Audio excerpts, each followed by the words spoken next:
પ્રિય વૈષ્ણવો, જય શ્રી કૃષ્ણ. ષોડશ ગ્રંથ એટલે શરણાગતિથી સેવા સુધીની દિવ્ય યાત્રા. જીવથી શ્રીજી સુધી પહોંચવાનો માર્ગ. શ્રી મહાપ્રભુજીના હૃદયમાંથી નીકળેલું અમૃત એટલે ષોડશ ગ્રંથો. વાલા વૈષ્ણવો, જય શ્રી કૃષ્ણ. હું મન આતુરી આપ સર્વે વૈષ્ણવોનું આજના આ અલૌકિક સત્સંગમાં હાર્દિક સ્વાગત કરું છું.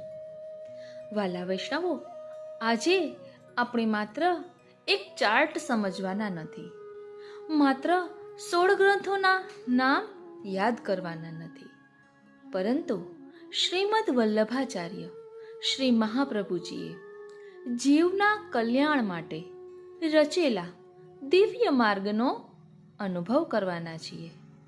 ઘણીવાર આપણે વિચારીએ છીએ કે શ્રી મહાપ્રભુજીએ આટલા બધા ગ્રંથો શા માટે લખ્યા હશે? શું માત્ર પંડિતો માટે? શું માત્ર અભ્યાસ કરવા માટે? તો જવાબ છે ના.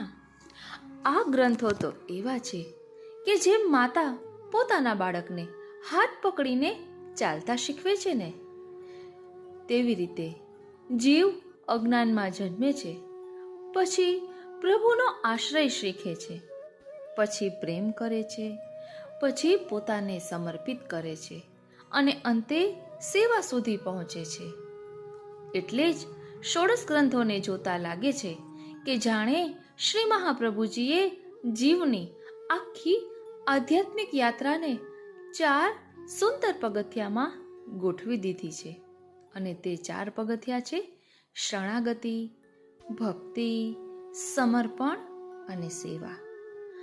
આ 4 શબ્દો એ માત્ર વિષયો નથી, આ તો પુષ્ટિ માર્ગના 4 શ્વાસ છે. પ્રથમ પગથિયું છે શરણાગતિનું. જ્યાં સુધી જીવને પોતાના બળનું અભિમાન છે, ત્યાં સુધી પ્રભુનો તેને અનુભવ થતો નથી. એક બાળક જ્યારે ચાલે છે ત્યારે પોતે ચાલે છે એવું માને છે, પણ જ્યારે પડી જાય છે ને ત્યારે તરત જ માતાનો હાથ શોધે છે. એ જ રીતે જીવ સંસારમાં ધન, પરિવાર, બુદ્ધિ, પદ, પ્રતિષ્ઠા પર આધાર રાખે છે, પણ જ્યારે દુઃખ આવે ને, આપત્તિ આવે, નિરાશા આવે, ત્યારે સમજાય છે કે સાચો આધાર તો પ્રભુ જ છે. તેથી શ્રી મહાપ્રભુજીએ શરણાગતિના સ્વરૂપને સમજાવતા 4 ગ્રંથો આપણને આપ્યા. તેમાં પહેલું છે બાલબોધ. આ પુષ્ટિ માર્ગની પ્રથમ શાળા છે. જેમ બાળકને પ્રથમ કક્કો શીખવાડવામાં આવે છે ને, તેમ અહીં જીવને જીવનનો સાચો હેતુ શીખવવામાં આવે છે. શ્રી મહાપ્રભુજી જાણે આપણને પૂછે છે કે હે જીવ, તું આ દુનિયામાં શા માટે આવ્યો છે? માત્ર કમાવવા, માત્ર ભોગવવા, માત્ર નામ કમાવવા? તો જવાબ છે ના. જીવનનો અંતિમ હેતુ છે શ્રી કૃષ્ણના ચરણોની પ્રાપ્તિ. શરણાગતિના સ્વરૂપને સમજાવતો બીજો ગ્રંથ શ્રી વિવેક ધૈર્યાશ્રય. આ ગ્રંથ દુઃખના સમયમાં મિત્ર બનીને ઊભો રહે છે. ઘરમાં સમસ્યા આવે, વ્યવસાયમાં નુકસાન થાય, સંબંધોમાં કઠિનતા આવે, ત્યારે મન ડગમગી જાય છે. પણ શ્રી મહાપ્રભુજી કહે છે કે વિવેક રાખો, જે થાય છે તે પ્રભુની ઈચ્છાથી થાય છે. ધૈર્ય રાખો, સમય બદલાય છે. આશ્રય રાખો માત્ર શ્રીજીનો. શરણાગતિના સ્વરૂપને સમજાવતો ત્રીજો ગ્રંથ છે કૃષ્ણાશ્રય.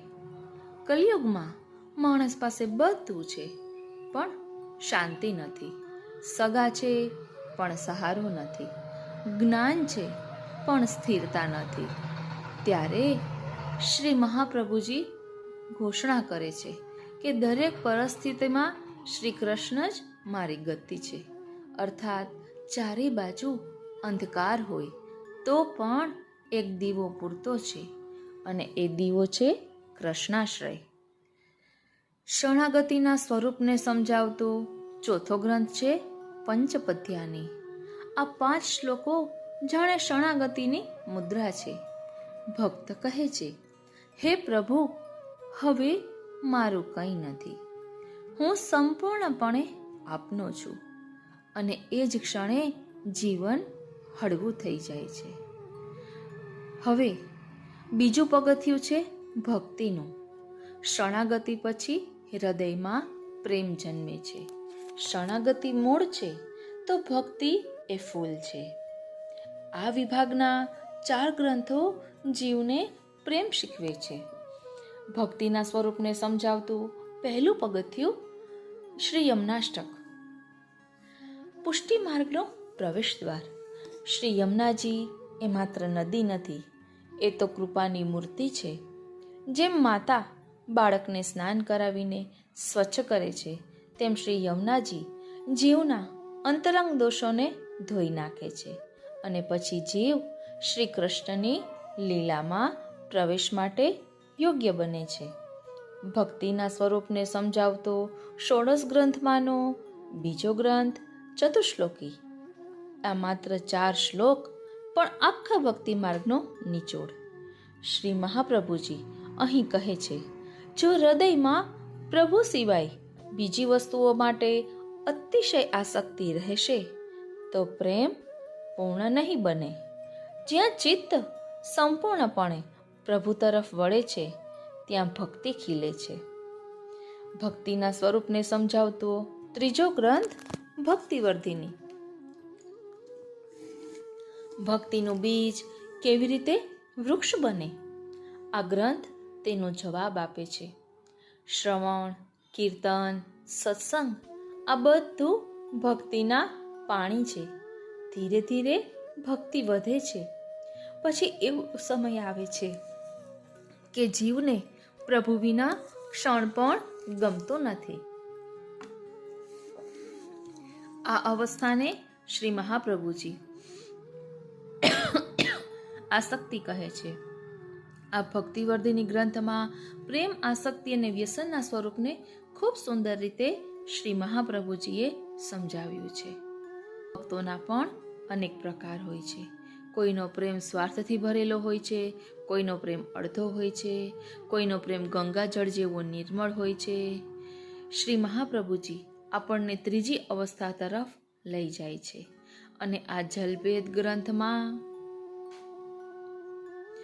19 પ્રકાર, પાણીના 19 પ્રકાર દ્વારા વર્ણન કર્યું છે. એટલે કે જલના 19 પ્રકારના ભેદ દર્શાવીને વર્ણન કર્યું છે. અને તેમાં વક્તાના પ્રકાર છે 99% અને પંચપદ્યાનીમાં શ્રોતાના પ્રકાર છે. એટલે કોની પાસેથી શ્રવણ કરવું, ભાગવતજી આદિ તેનું તેમાં વર્ણન છે. ત્રીજું પગથિયું છે સમર્પણ. ભક્તિનું પરિપક્વ સ્વરૂપ એટલે સમર્પણ. પ્રેમ ત્યાં સુધી અધૂરો છે જ્યાં સુધી હું બચ્યો છે. સમર્પણ એટલે હું નહીં, તું અને તું જ. સમર્પણના સ્વરૂપને સમજાવતો ગ્રંથ પહેલો સિદ્ધાંત રહસ્ય. શ્રી પુષ્ટિ માર્ગનું આ હૃદય છે.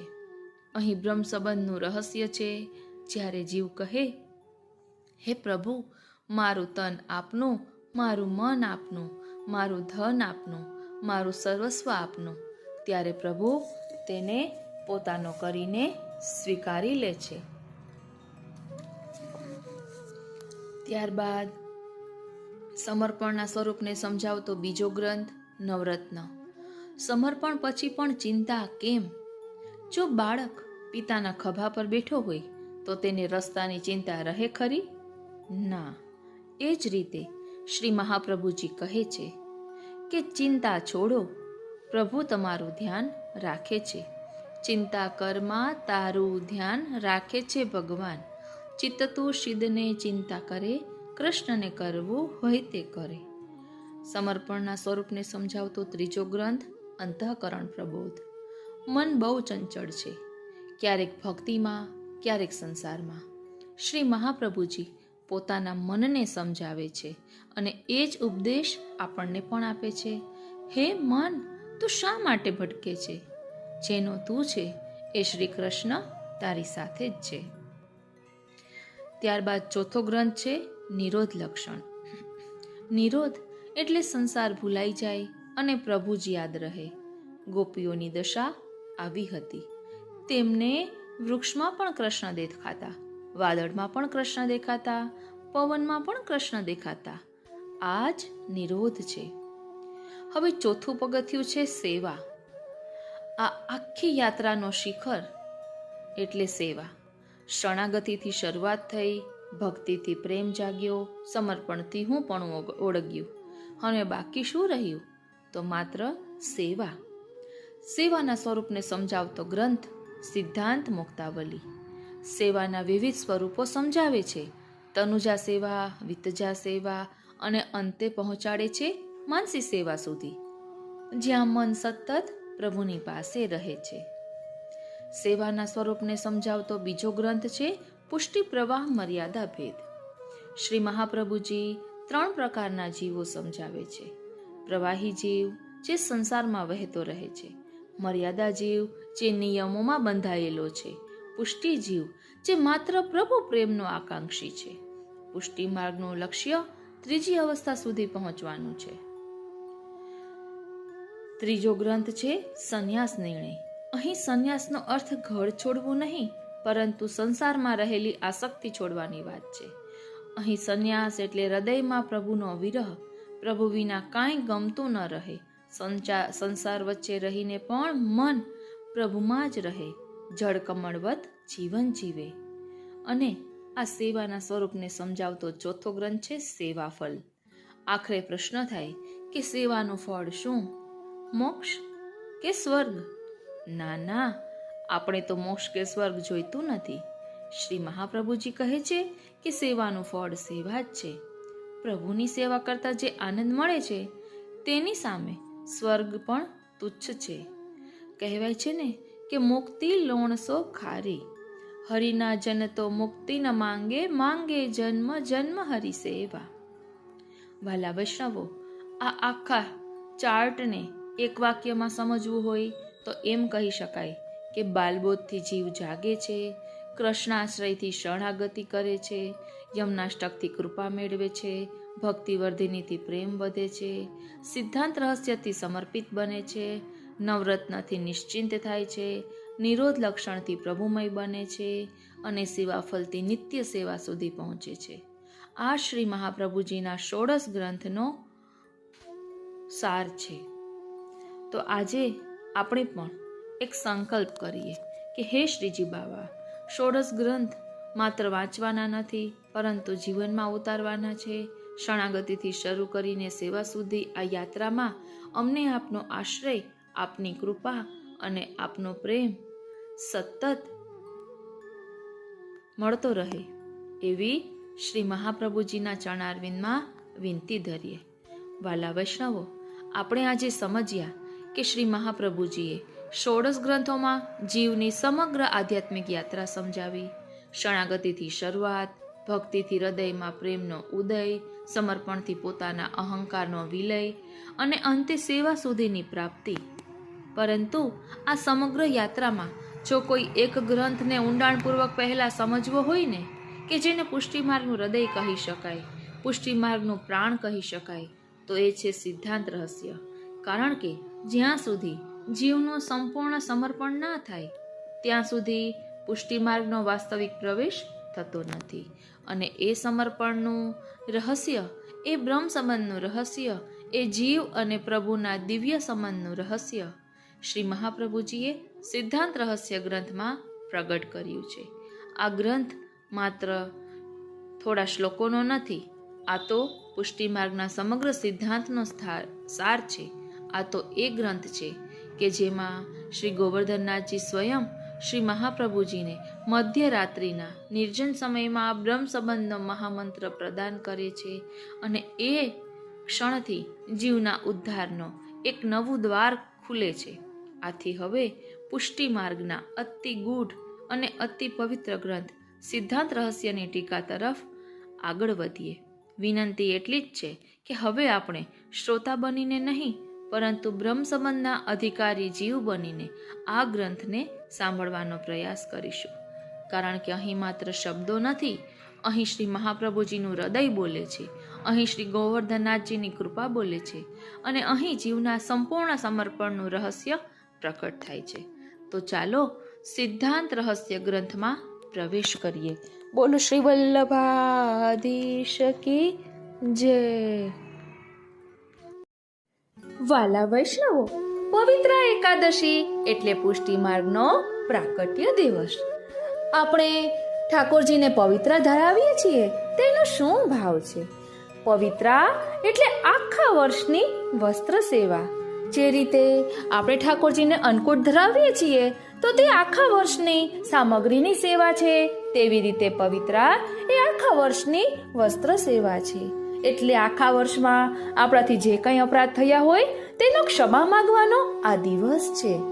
હમણાં મેં પૂજ્યપાદ ગોસ્વામી 108 શ્રી દ્વારકેશલાલજી મહારાજ શ્રી તેમજ પૂજ્યપાદ ગોસ્વામી 108 શ્રી વસંતકુમારજી મહારાજ શ્રીના વતનામૃત સાંભળ્યા સિદ્ધાંત રહસ્યના. તેમાં આપે કહ્યું કે આવા આધિ વ્યાધિ ઉપાધિવાળા જીવનમાં ભગવત નામ એ તપતી ભૂમિ પર ઝરમર શીતલ જલ વરસે અને શીતલતા પ્રાપ્ત થાય તેવી સુખની અનુભૂતિ કરાવે છે. એટલે આવા આધિવ્યાધિ ઉપાધિના જીવનમાં ભગવત નામનું શું મહત્વ છે? ઘણી વખત આપણને એમ થાય કે ભગવત નામ લેવાથી શું ફાયદો થાય? તો એમાં સમજાવ્યું હતું કે આપણે જે રીતે ઘરને ચોખ્ખું રાખીએ છીએ, દરરોજ ઘરને સાફ કરીએ છીએ, તેવી જ રીતે આપણું મન પણ ખૂબ જ મેલું છે. તેને શુદ્ધ ને પવિત્ર રાખવા માટે ભગવત નામ લેવું ખૂબ જ જરૂરી છે. ભગવત નામ જેમ લઈએ તેમ આપણું હૃદય શુદ્ધ થાય છે અને એ શુદ્ધ હૃદયમાં પ્રભુ બિરાજે છે. વસંતકુમારજીએ એમ પણ કહ્યું કે પાઠ કેટલા કરવા એ મહત્વનું નથી, પરંતુ કઈ રીતે કરવા એ મહત્વનું છે. અને આપે ખૂબ જ આગ્રહપૂર્વક કહ્યું કે અર્થના અનુસંધાન પૂર્વક પાઠ કરવો જોઈએ. આપે કહ્યું કે એક પાઠ કરો, પણ એવો કરો કે જેનો પાઠ કરો છો તો તેનું સ્વરૂપ હૃદયમાં પ્રગટ થાય એવો અનુભવ થવો જોઈએ.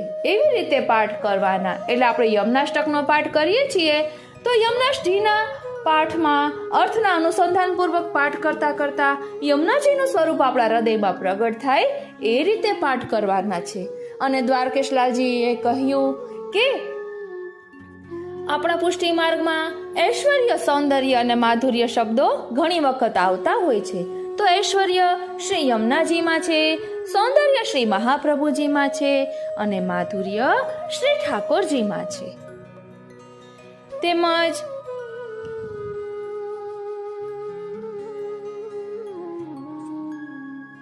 આ બધું કહેવાનું કારણ એ જ હતું કે પ્રભુના રસાત્મક ગુણગાન કરવા ખૂબ જ જરૂરી છે.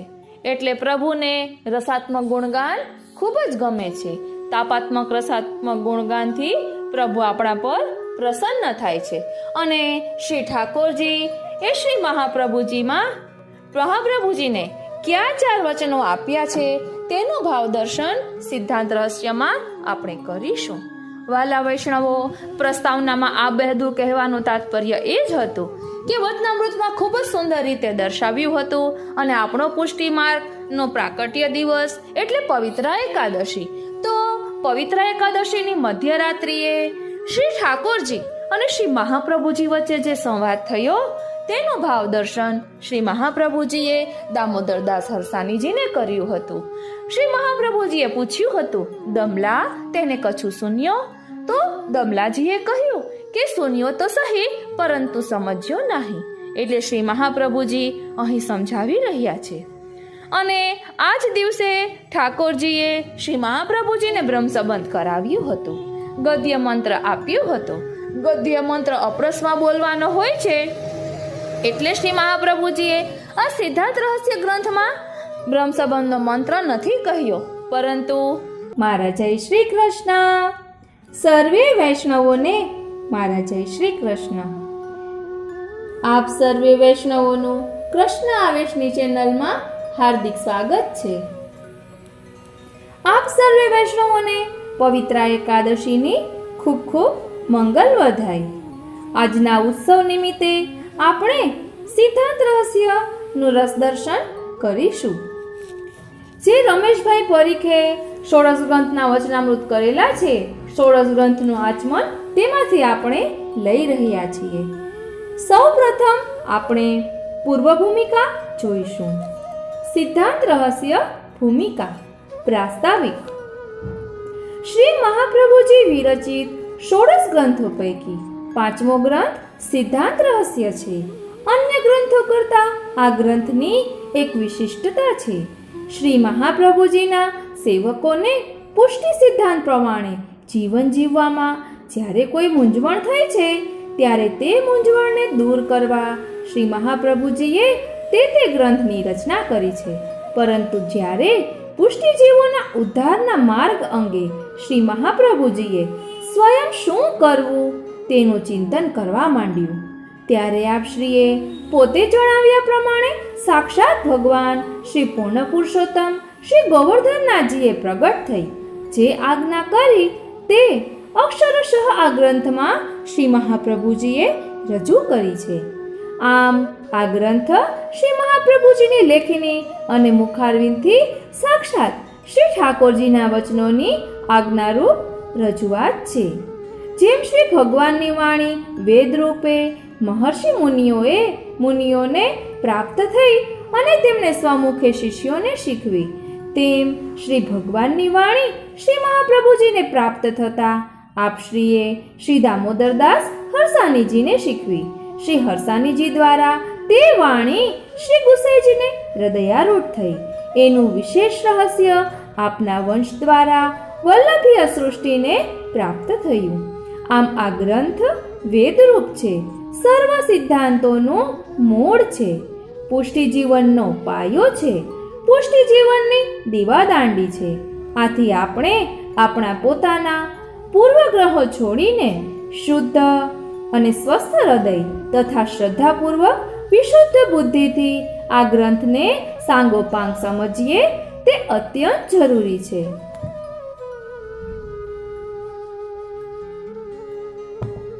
ગ્રંથનું પ્રાકટ્ય. વિક્રમ સંવત 1549ની સાલમાં શ્રી મહાપ્રભુજી 14 વર્ષની કિશોર વયે પહેલી ભારત યાત્રા કરતા ગોકુલ પધાર્યા હતા. તે પહેલા ગોકુલ ગામનું અસ્તિત્વ લોપ પામ્યું હતું. ત્યાં કોઈ ઘર ન હતા, વસ્તી ન હતી, કેવળ હતું ગાઢ વન. સાથે શ્રી દામોદરદાસ હરસાની અને કૃષ્ણદાસ મેઘન જેવા અતિ અંતરંગ સેવકો પણ હતા. આપ તો નિત્ય લીલાનું સાક્ષી સ્વરૂપ આપને એ અલૌકિક સ્થળની સંપૂર્ણ જાણકારી હોય જ, તો પણ ભક્તો પર કૃપા કરવા આપે પ્રશ્ન કર્યો. દમલા સારસ્વત કલ્પમાં અહીં શ્રીમદ ગોકુલધામ હતું. આ સ્થળે શ્રી યમુનાજીના કિનારે ગોવિંદ ઘાટ અને ઠકરાણી ઘાટ હતા. તે બધા લીલા સ્થળો આજે કોણ બતાવે?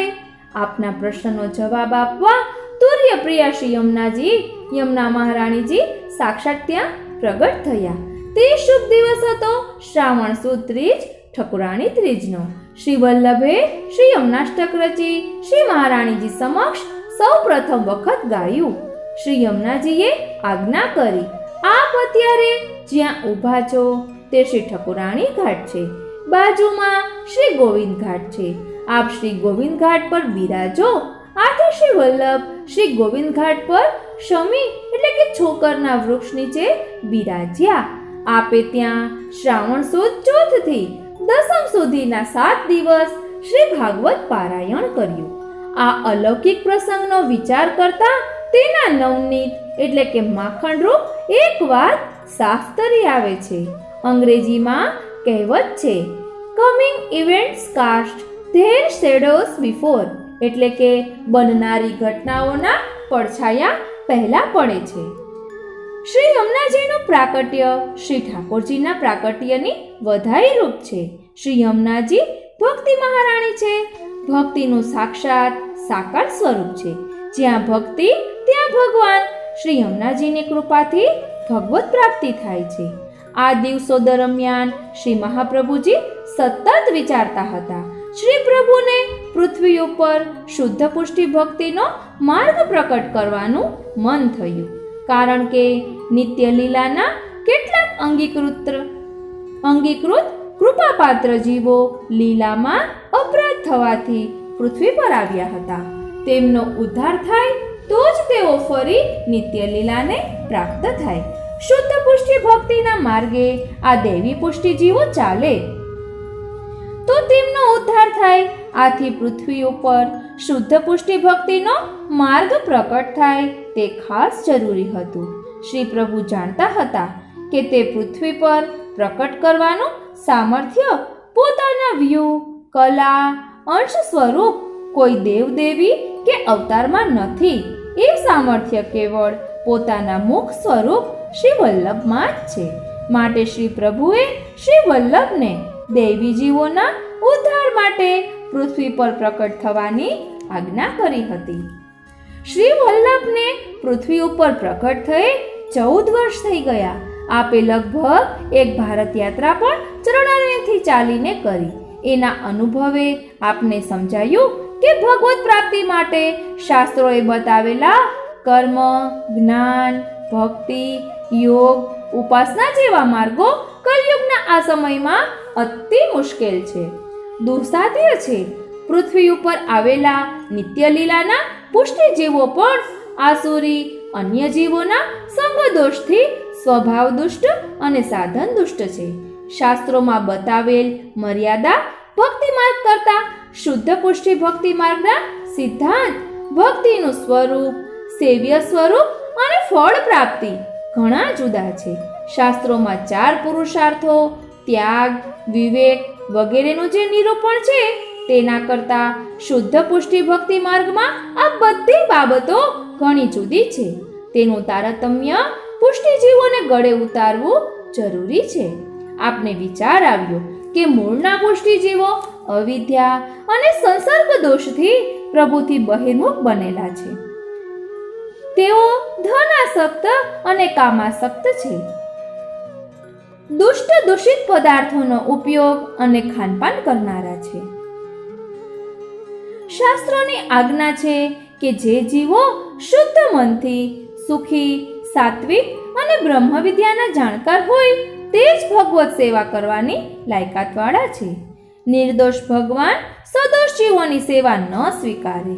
જેમ પૂજા માર્ગમાં પૂજા કરતા પહેલા બધા દોષો દૂર થવા જરૂરી છે, તેમ સેવા માર્ગમાં પણ સેવા કરવા સર્વ દોષ નિવૃત્તિ જરૂરી છે. શ્રી મહાપ્રભુજી 8 દિવસથી જીવોની દોષ નિવૃત્તિનો ઉપાય વિચારી રહ્યા હતા. આપ શ્રી આ વિચાર કરતા ચિંતામગ્ન બન્યા, કારણ કે વેદ, ઉપનિષદ જેવા શાસ્ત્રોના અભ્યાસીઓ, વિદ્વાનો અને અન્ય આચાર્યો કાં તો તે શાસ્ત્રો સમજ્યા નથી, કાં તો તે સ્વીકારવા આજ સુધી તૈયાર જ થયા નથી. જો આ મહાપુરુષોની બુદ્ધિ પણ શાસ્ત્રોની આજ્ઞા ન સ્વીકારે તો સામાન્ય અજ્ઞાની જીવોને શું દોષ દેવાય? કલયુગના જીવો મહાત્મ્ય છે, ચમત્કારને નમસ્કાર કરવાના સ્વભાવવાળા છે. શાસ્ત્ર કરતા ચમત્કારમાં વધુ શ્રદ્ધા ધરાવનારા છે. તેમના ગળે આ પુષ્ટિ સિદ્ધાંત કેવી રીતે ઉતારવો? જગતના બધા ધર્મોના આચાર્યો, ગુરુઓને આવા જ પ્રકારની મૂંઝવણ થયાનું જાણવા મળે છે. તેના પરિણામે જીવ કલ્યાણની ભાવનાથી કેટલાક ઘર છોડી વનમાં ગયા, કેટલાક પર્વતની ગુફામાં એકાંતવાસ કરવા ચાલ્યા ગયા. ત્યાં કોઈને આકાશવાણી દ્વારા માર્ગ સમજાયો તો કોઈને દેવદૂતે આવીને માર્ગ બતાવ્યો, કોઈને હૃદયમાં જ્ઞાનનો બોધ થયો તો કોઈકને સ્વપ્નમાં ઈશ્વરની આજ્ઞા થઈ. પરંતુ એ બધાથી શ્રી મહાપ્રભુજી નોખા છે, અલૌકિક ભગવદમુખ સ્વરૂપ છે. એટલે શ્રી મહાપ્રભુજીનું ચિંતન જ્યારે ચરમસીમાએ પહોંચ્યું ત્યારે એક અદ્વિતીય ઘટના ઘટી, જે માનવજાતના ઇતિહાસમાં આ અગાઉ કદાચ ક્યારેય થઈ નથી. જીવોને ભગવત સંબંધ કરાવવા અંગે સતત વિચારમગ્ન રહેતા શ્રી વલ્લભને રાતે પૂરી નિદ્રા પણ આવતી નહીં. શ્રાવણ સુદ 11ની રાત્રિએ આપ ગોવિંદ ઘાટ પર જાગતા ઉઠ્યા હતા. થોડેક દૂર શ્રી દામોદરદાસજી આદિ સેવકો પણ જાગતા હતા. ચોમાસાની શ્યામ વાદળઘેરી અંધારી રાત હતી. મધરાત થઈ. સર્વત્ર નીરવ શાંતિ હતી. ત્યાં અત્યંત પ્રકાશિત વીજળીના ચમકારા જેવો પ્રકાશ ચમક્યો. એના તેજમાં ઘાટ પર શ્રી વલ્લભની સન્મુખ સાક્ષાત પૂર્ણ પુરુષોત્તમ આનંદકંદ શ્રી ગોવર્ધનનાથજી ઠાડા હતા. કોટી કંદર્પ લાવણ્ય પ્રભુના દર્શન થતાં જ શ્રી વલ્લભ ઊભા થઈ ગયા. બે હાથ જોડી વંદન કર્યા. આપના નેત્રોમાંથી હર્ષના અશ્રુ ટપક્યા. હે પ્રાણનાથ, મને શી આજ્ઞા છે? વલ્લભ, પુષ્ટિજીવોના ઉદ્ધાર માટે મારી આજ્ઞાથી તમે પૃથ્વી પર પધાર્યા છો. તેથી પુષ્ટિજીવોને શરણે લેવાનો માર્ગ બતાવવા માટે જ હું અત્યારે આપની પાસે આવ્યો છું. પ્રભુના કૃપાપૂર્ણ મધુર વચનો સાંભળીને શ્રી મહાપ્રભુજી હરખાયા. શ્રી ઠાકોરજીએ આજ્ઞા કરી, વલ્લભ, હું તમને નિવેદન મંત્ર આપું છું. તમે પુષ્ટિજીવોને આ મંત્રની દીક્ષા આપજો. જે જીવો આ મંત્રની દીક્ષા લેશે તેમના સર્વ દોષો નિવૃત્ત થશે. તેઓ મારી સેવા કરવા માટે લાયક બનશે. તેમની સેવાનું પરમ ફળ પ્રાપ્ત થશે. હું તેમનું શરણ અને સમર્પણ સ્વીકારીશ. હું તેમનું કદાપી ત્યાગ નહીં કરું. મારું આ વચન છે. શ્રી ઠાકોરજીએ શ્રી મહાપ્રભુજીને તે સમયે ગદ્ય મંત્ર સહિત પંચાક્ષર મંત્રનું દાન કર્યું અને એની પાછળ રહેલા સિદ્ધાંતનું રહસ્ય પણ સમજાવ્યું. શ્રી મહાપ્રભુજી ઘણા પ્રસન્ન થયા. મધરાતે અનાયાસ પધારેલા શ્રી પ્રભુનો સત્કાર કરવા શું હોય? સામગ્રીમાં હતી મધુરી મિશ્રી. 4 દિવસ બાદ યજ્ઞોપવિત બદલવાની વિધિ કરવાની હતી. તે માટે જરૂરી સૂતરની પવિત્રી તૈયાર હતી. પુષ્પમાળાના ભાવથી શ્રી મહાપ્રભુજીએ શ્રી ઠાકોરજીને તે પવિત્રું ધરાવી મિશ્રી આરોગાવી. આપે તોટક છંદમાં મધુરાષ્ટક ગાઈ શ્રી પ્રભુની સ્તુતિ કરી. શ્રી ઠાકોરજી અંતર્ધ્યાન થયા. આવી અદ્ભુત અલૌકિક ઘટના બન્યા બાદ નિદ્રા તો શાની આવે? વાતાવરણમાં, મનમાં અને તનમાં પ્રસન્નતા હતી. હૃદય સાગરમાં ઉછળતા આનંદના મોજા જ્યારે બહાર ઉછળીને આવે તેનું નામ ઉત્સવ. એ આનંદ મંગલ પ્રસંગમાં સૌને સંમિલિત થવા આમંત્રણ અપાય. શ્રી ગોકુળમાં શ્રી કૃષ્ણનું પ્રાકટ્ય થયું. શ્રી ચંપારણ્યમાં શ્રી વલ્લભ પ્રાકટ્ય થયું. ત્યારે ભક્તોએ ગાયું હતું, સબ મિલ આવો નાચો કરો બધાઈ. એમ શ્રી વલ્લભ પણ આ આનંદ મંગલ ઉત્સવ મનાવવા તત્પર થયા. આપે પોતાના પરમ પ્રિય સેવક હરસાનીજીને જગાડવા બૂમ પાડી, દમલા દમલા, તેને કશું શૂન્યો. સ્વામી જ્યારે ચિંતનમગ્ન બની જાગતા હોય ત્યારે કયો સનિષ્ઠ સેવક સુખની નીંદર લે? દમલાજી જાગતા હતા. શ્રી વલ્લભની પરમ કૃપાથી તેમને એકલાને આ અલૌકિક ઝાંખી થઈ હતી અને વચનામૃતો પણ સંભળાયા હતા. પણ પોતે દાસ છે, દાસનું લક્ષણ દીનતા. દામોદરદાસજી દીનતાનું સાક્ષાત સ્વરૂપ. 19 વર્ષના યુવાન દમલાજી શ્રી મહાપ્રભુજી પાસે આવ્યા. 2 હાથ જોડી વંદન કર્યા, સાષ્ટાંગ દંડવત કર્યા. શ્રી મહાપ્રભુજીએ ભાવ વિભોર થઈ પૂછ્યું, દમલા, તેને કશું શૂન્યો? 2 હાથ જોડી વિનયથી દમલાજીએ કહ્યું, હા કૃપાનાથ, આપકી કૃપા શું શૂન્ય સહી, પરંતુ સમજ્યો કછું નહીં. દમલાજીના આ વચનો પાછળનું રહસ્ય શ્રી હરિરાય મહાપ્રભુજીએ વાર્તા સાહિત્ય પરના ભાવ પ્રકાશમાં સમજાવ્યું છે. શ્રી હરિગુરુની કૃપાથી ભગવદ વચનો સંભળાય ખરા, પણ તેમનો પૂરો બોધ શ્રી ગુરુ કૃપા વિના ન થાય. આજ સુધી અનેક કૃપાપાત્ર ઋષિ મુનિઓ અને ભક્તોને આ ભગવદ આજ્ઞા સંભળાય છે. તેમણે ગ્રંથોમાં તે ગ્રંથસ્થ પણ કરી છે, તેના ઉપર વિચાર પણ કર્યો છે, છતાં તેમના જીવનમાં તેનું પાલન થયું નથી. કારણ કે ગુરુ કૃપા વિના ભગવદ વચનોનું યથાર્થ જ્ઞાન થતું નથી. તેને લઈને તે ભગવદ આજ્ઞાનું જીવનમાં પાલન થતું નથી. જો સેવક ગુરુને કહે કે મને ભગવદ આજ્ઞા સંભળાય અને સમજાય, તો ગુરુ વિસ્તારપૂર્વક તેનું રહસ્ય ન બતાવે. ગુરુ વિના જ્ઞાન નહીં. ઘણીવાર આપણી આજુબાજુ થતા અવાજો આપણે સાંભળીએ છીએ, પણ તે શબ્દો આપણને સમજાતા નથી. એવું જ જાણે દમલાજીને થયું. ભગવદ વચનો સાંભળ્યા ખરા, પણ સમજાયા નથી. તેમની દીનતા અને ગુરુ દ્વારા રહસ્ય જાણવાની જિજ્ઞાસાના વિવેકથી શ્રી મહાપ્રભુજી ઘણા પ્રસન્ન થયા. આપે આજ્ઞા કરી, જાઓ શ્રી યમુનાજીમાં સ્નાન કરીને આવો. શ્રી મહાપ્રભુજી અને દમલાજીએ સ્નાન કર્યું. શ્રી મહાપ્રભુજી તેમના સેવ્ય શ્રી મુકુંદરાયજીને જગાવી મંગળ શૃંગારની સેવા પહોંચ્યા. ત્યાં સુધીમાં તો શ્રાવણ સુદ બારસનું મંગળ પ્રભાત ઉગી ચૂક્યું હતું. આપે શ્રી ઠાકોરજી સન્મુખ દમલાજીને બેસાડ્યા. તેમના હાથમાં તુલસી દલ આપ્યા. પછી શ્રી અષ્ટાક્ષર મંત્રના સંપુટમાં ગદ્ય મંત્ર અને પંચાક્ષર મંત્ર બોલાવ્યો. તેમના હાથમાંથી તુલસી દલ લઈ આપે તે શ્રી ઠાકોરજીના ચરણ કમલમાં સમર્પ્યા. આપે આજ્ઞા કરી, દમલા, તને બ્રહ્મ સંબંધ થયું. કૃપાનાથ, મને કાંઈ સમજ નથી પડી, આપ કૃપા કરીને સમજાવો. શ્રી મહાપ્રભુજીએ ત્યાં સિદ્ધાંત રહસ્ય ગ્રંથ રચી શ્રી દમલાજીને શીખવ્યું. આમ સંવત 1549ના શ્રાવણ સુદ બારસના સુપ્રભાતે શ્રી હરસાનીજી માટે શ્રી મહાપ્રભુજીએ શ્રી ગોકુલમાં સિદ્ધાંત રહસ્ય ગ્રંથની રચના કરી. આ દિવસે સર્વપ્રથમ બ્રહ્મ સંબંધ શ્રી દામોદરદાસ હરસાનીજીને થયું. તેથી આ દિવસ પુષ્ટિ માર્ગના સ્થાપના દિન, સમર્પણ દિન, પવિત્રતા બારસ તરીકે આપણે મનાવતા આવ્યા છીએ. આ રીતે આપણે સિદ્ધાંત રહસ્યની પૂર્વ ભૂમિકા સમજ્યા. હવે આવતા પાઠમાં આપણે ગ્રંથનું સ્વરૂપ તેમજ સિદ્ધાંત રહસ્ય પરનું ટીકા સાહિત્ય, શ્લોક સંખ્યાનું રહસ્ય, તે બધું જ આપણે આવતા પાઠમાં જોઈશું.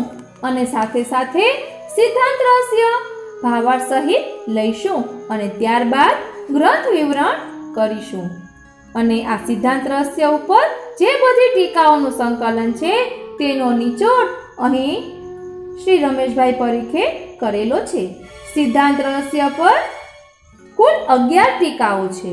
1 શ્રી ગોકુલનાથજીકૃત વિવૃત્તિ વિવરણ, 2 શ્રી રઘુનાથજીકૃત સિદ્ધાંત રહસ્ય વિવરણ, 3 શ્રી કલ્યાણરાયજીકૃત વિવૃત્તિ, 4 શ્રી હરિરાયજીકૃત સિદ્ધાંત રહસ્ય વિવૃત્તિ કારિકા, 5 શ્રી ગોકુલોત્સવજીકૃત વિવૃત્તિ, 6 શ્રી વ્રજોત્સવજીકૃત સિદ્ધાંત રહસ્ય વિવૃત્તિ, 7 શ્રી વિઠ્ઠલેશ્વરજીકૃત સિદ્ધાંત રહસ્ય વિવૃત્તિ, 8 શ્રી પુરુષોત્તમજીકૃત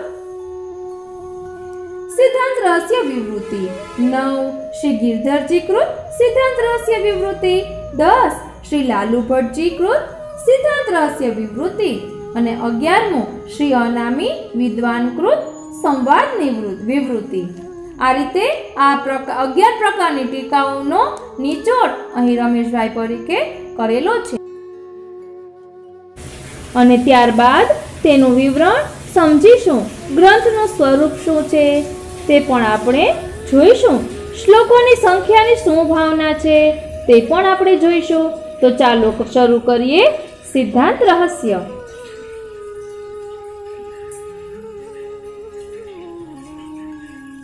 શ્રાવણ શ્યામલે પક્ષે એકાદશ્યામ મહાનિશી સાક્ષાત ભગવતા પ્રોક્તમ તદક્ષરશઃ ઉચ્યતે બ્રહ્મ સંબંધ કરણાત સર્વેષાં દેહ જીવયોઃ સર્વદોષ નિવૃત્તિઃ દોષાઃ પંચવિધાઃ સ્મૃતાઃ સહજાદેશ કાલોત્થા લોકવેદ નિરૂપિતાઃ સંયોગજાઃ સ્પર્શજાશ્ચ ન મંતવ્યાઃ કથંચન અન્યથા સર્વદોષાણાં ન નિવૃત્તિઃ કથંચન અસમર્પિત વસ્તુનાં તસ્માत् વર્જન માચરેત નિવેદિભિः સમર્પ્યેવ સર્વં કુર્યાદિતિ સ્થિતિः ન મतं દેવદેવસ્ય સામીભુક્ત સમર્પણમ તસ્માદાદૌ સર્વકાર્યે સર્વવસ્તુ સમર્પણમ દત્તાપહાર વચનમ તથા ચ સકલમ હરે ન ગ્રાહ્યમિતિ વાક્યમ હિ ભિન્ન માર્ગ પરમ મતમ સેવકાનામ યથા લોકે વ્યવહારઃ પ્રસિદ્ધ્યતે તથા કાર્યમ સમર્પ્યેવ સર્વેષાં બ્રહ્મતા તતઃ ગંગાત્વં સર્વદોષાણાં ગુણદોષાદિવર્ણના ગંગાત્વેન નિરૂપ્યા સ્યાत् તદ્વદત્રાપી ચૈવ હિ. હવે સમશ્લોકી ગુજરાતી અનુવાદ. એકાદશી મહારાત્રે શ્રાવણે શુક્લ પક્ષમાં સાક્ષાત ભગવાને ભાખ્યું તેહ અક્ષરશઃ કહું બ્રહ્મ સંબંધ કીધાથી સર્વે યે દેહ જીવના સૌ દોષ જ નિવારાયે દોષ છે પંચવિધના જન્મ સંગી લોકવેદે વર્ણ્યા તે દેશકાલના સંયુગ જા સ્પર્શ જન્મ્યા અન્ય કો માનવા નહીં નથી એ સહુ દોષોનું અન્યથા કો નિવારણ વર્ણ સમર્પી વસ્તુઓ તે માટે સર્વ વર્જવી સમર્પણી સમર્પી સૌ કરે મર્યાદ એ જ છે દેવના દેવને નોય અર્થ માણ્યું સમર્પણ તેથી સૌ કાર્યમાં પેલું સૌ વસ્તુનું સમર્પણ દીધું ને લેવું એ વાક્ય તથા સૌ હરિનું યતે અગ્રાહ્ય વેણ એ તો અન્ય માર્ગ વિશે કહ્યા સેવકોનો જેમ લોકે જાણીતો વ્યવહાર છે સમર્પી કરવું તેમ પામે સૌ તેથી બ્રહ્મતા સૌ દોષોએ ગંગરૂપ ગુણ દોષાદિ પૂર્વના ગંગા ત્વેજ વર્ણવાય એ રીતે જ અહીં યતે. હવે સિદ્ધાંત રહસ્ય શબ્દાર્થ અને શ્લોકાર્થ.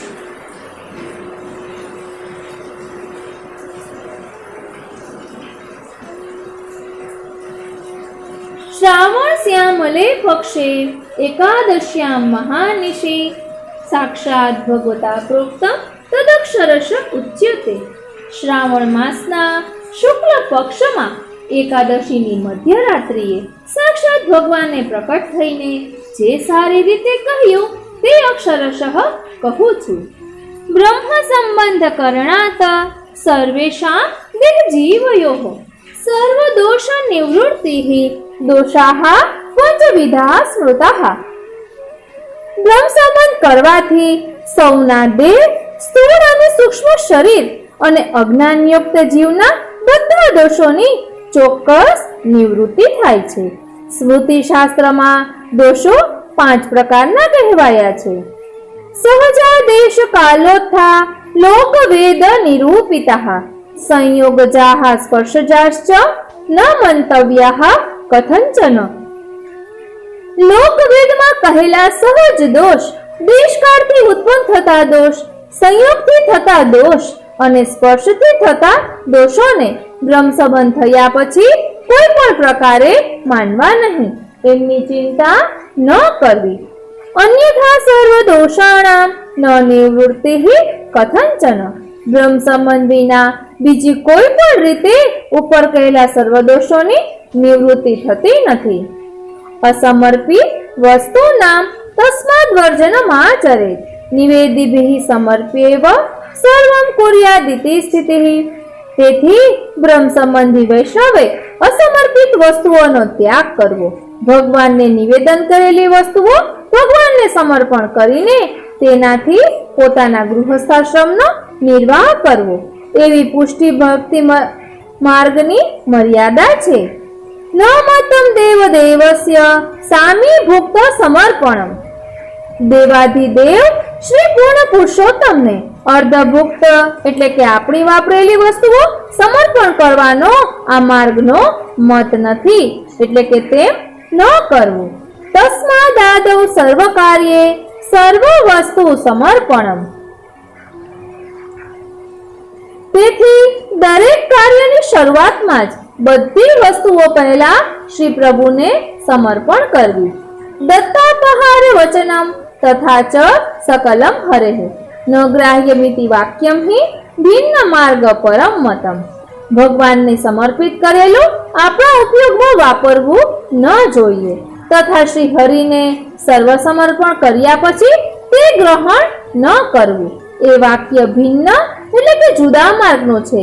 એ સિદ્ધાંત પુષ્ટિ માર્ગનો નથી. સેવકાનામ યથાલોકે વ્યવહારઃ પ્રસિદ્ધ્યતિ તથા કાર્યમ સમર્પ્યેવ સર્વેષામ બ્રહ્મતા તતઃ.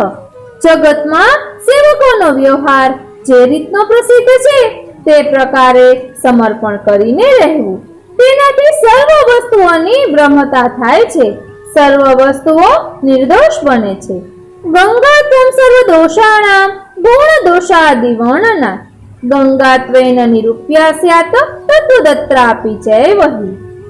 જેમ ગંગાજીમાં મળેલા રસ્તાના બધા જળોના સર્વ દોષ ગંગાજી રૂપ થઈ જાય છે અને ગંગાજી રૂપ થઈ જવાથી એમના ગુણ દોષ અને મલિનતાનું કોઈ અલિક નિરૂપણ કરતું નથી, તે ગંગાજળ બને છે.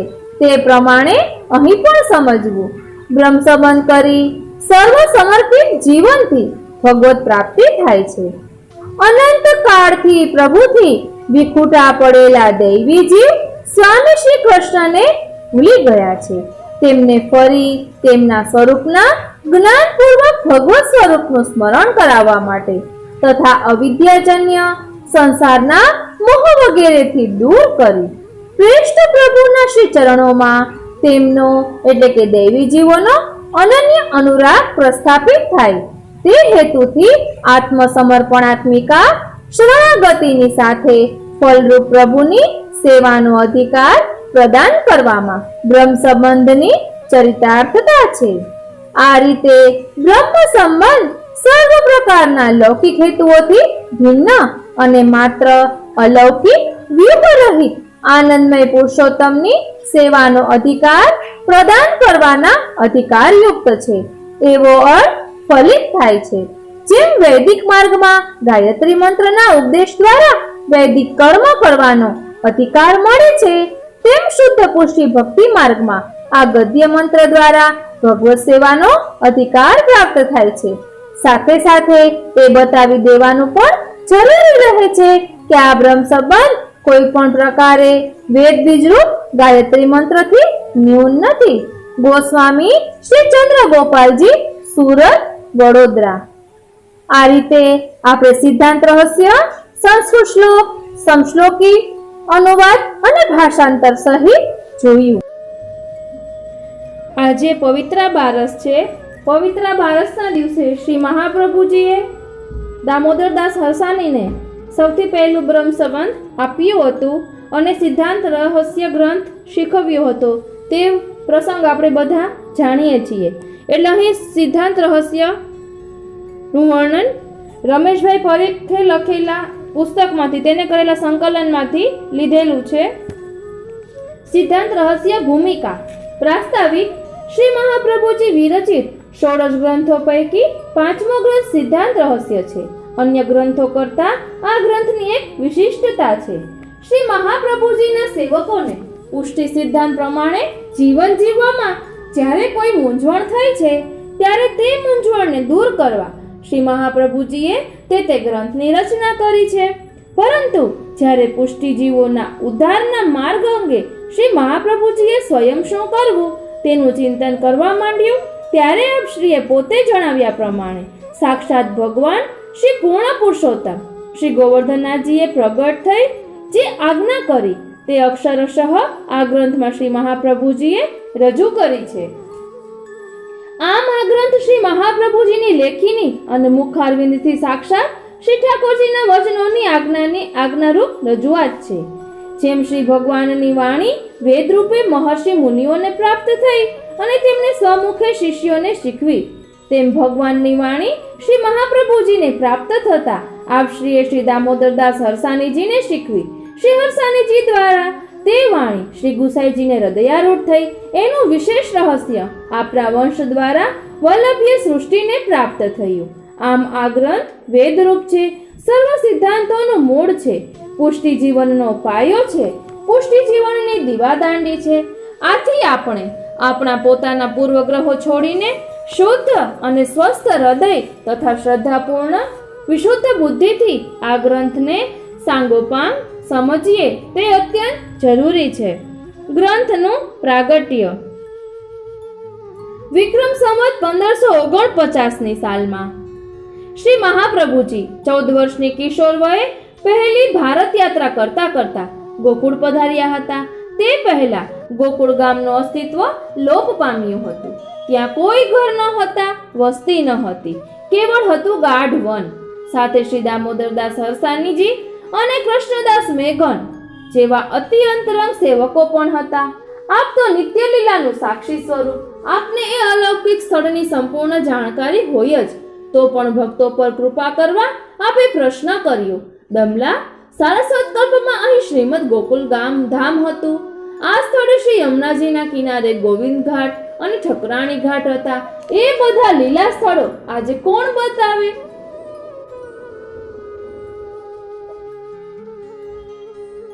આપના પ્રશ્નનો જવાબ આપવા તુર્યપ્રિયા શ્રી યમુનાજી, યમુના મહારાણી સાક્ષાત ત્યાં પ્રગટ થયા. તે શુભ દિવસ હતો શ્રાવણ સુદ ત્રીજ, ઠકુરાણી ત્રીજનો.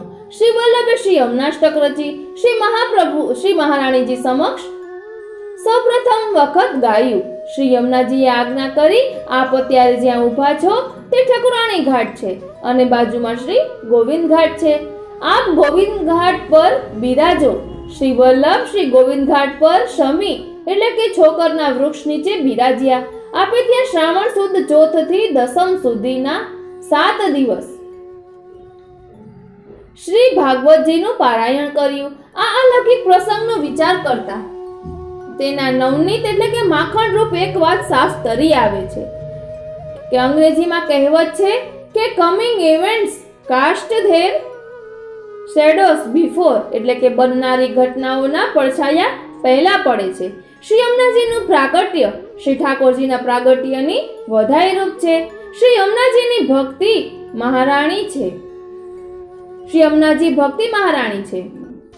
ભક્તિનું સાક્ષાત સાકાર સ્વરૂપ છે. જ્યાં ભક્તિ ત્યાં ભગવાન. શ્રી યમુનાજીની કૃપાથી ભગવત પ્રાપ્તિ થાય છે. આ દિવસો દરમિયાન શ્રી મહાપ્રભુજી સતત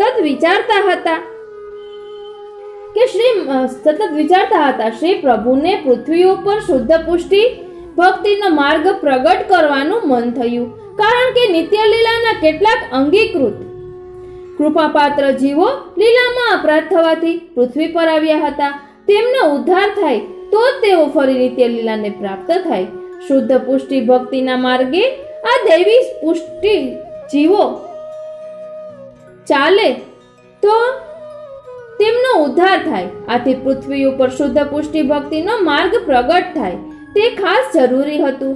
શ્રી પ્રભુ જાણતા હતા કે તે પૃથ્વી પર પ્રગટ કરવાનું સામર્થ્ય પોતાના વ્યૂહ, કલા, અંશ સ્વરૂપ કોઈ દેવદેવી કે અવતારમાં નથી. એ સામર્થ્ય કેવળ પોતાના મુખ્ય સ્વરૂપ શ્રી વલ્લભમાં જ છે. માટે શ્રી પ્રભુએ શ્રી વલ્લભને દૈવી જીવોનો ઉદ્ધાર માટે પૃથ્વી પર પ્રગટ થવાની આજ્ઞા કરી.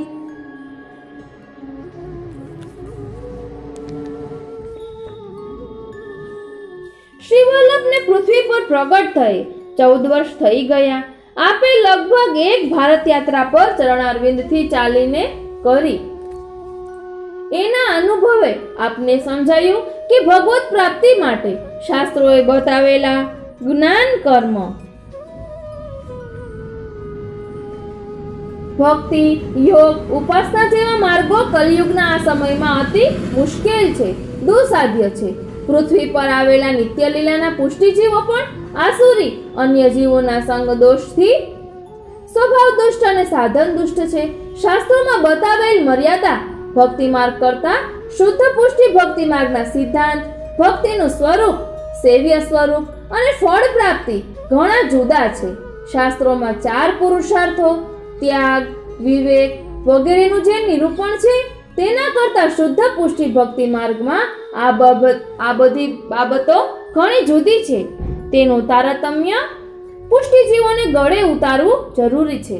આપને વિચાર આવ્યો કે મૂળના પુષ્ટિજીવો અવિદ્યા અને સંસર્ગ દોષથી પ્રભુથી બહિર્મુખ બનેલા છે. તેઓ ધનાસક્ત અને કામાસક્ત છે.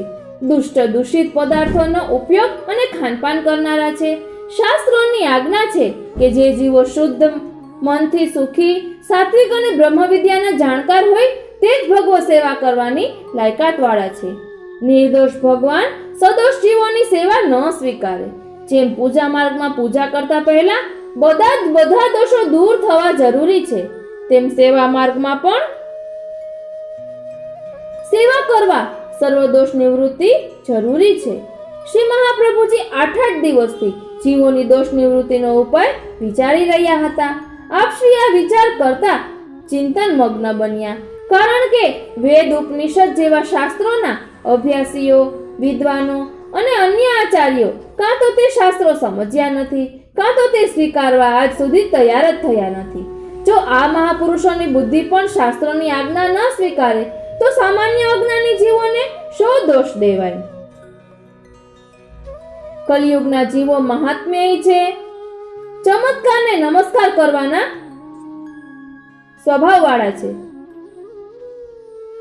શાસ્ત્ર કરતા ચમત્કારમાં વધુ શ્રદ્ધા ધરાવનારા છે. તેમના ગળે આ પુષ્ટિ સિદ્ધાંત કેવી રીતે ઉતારવો?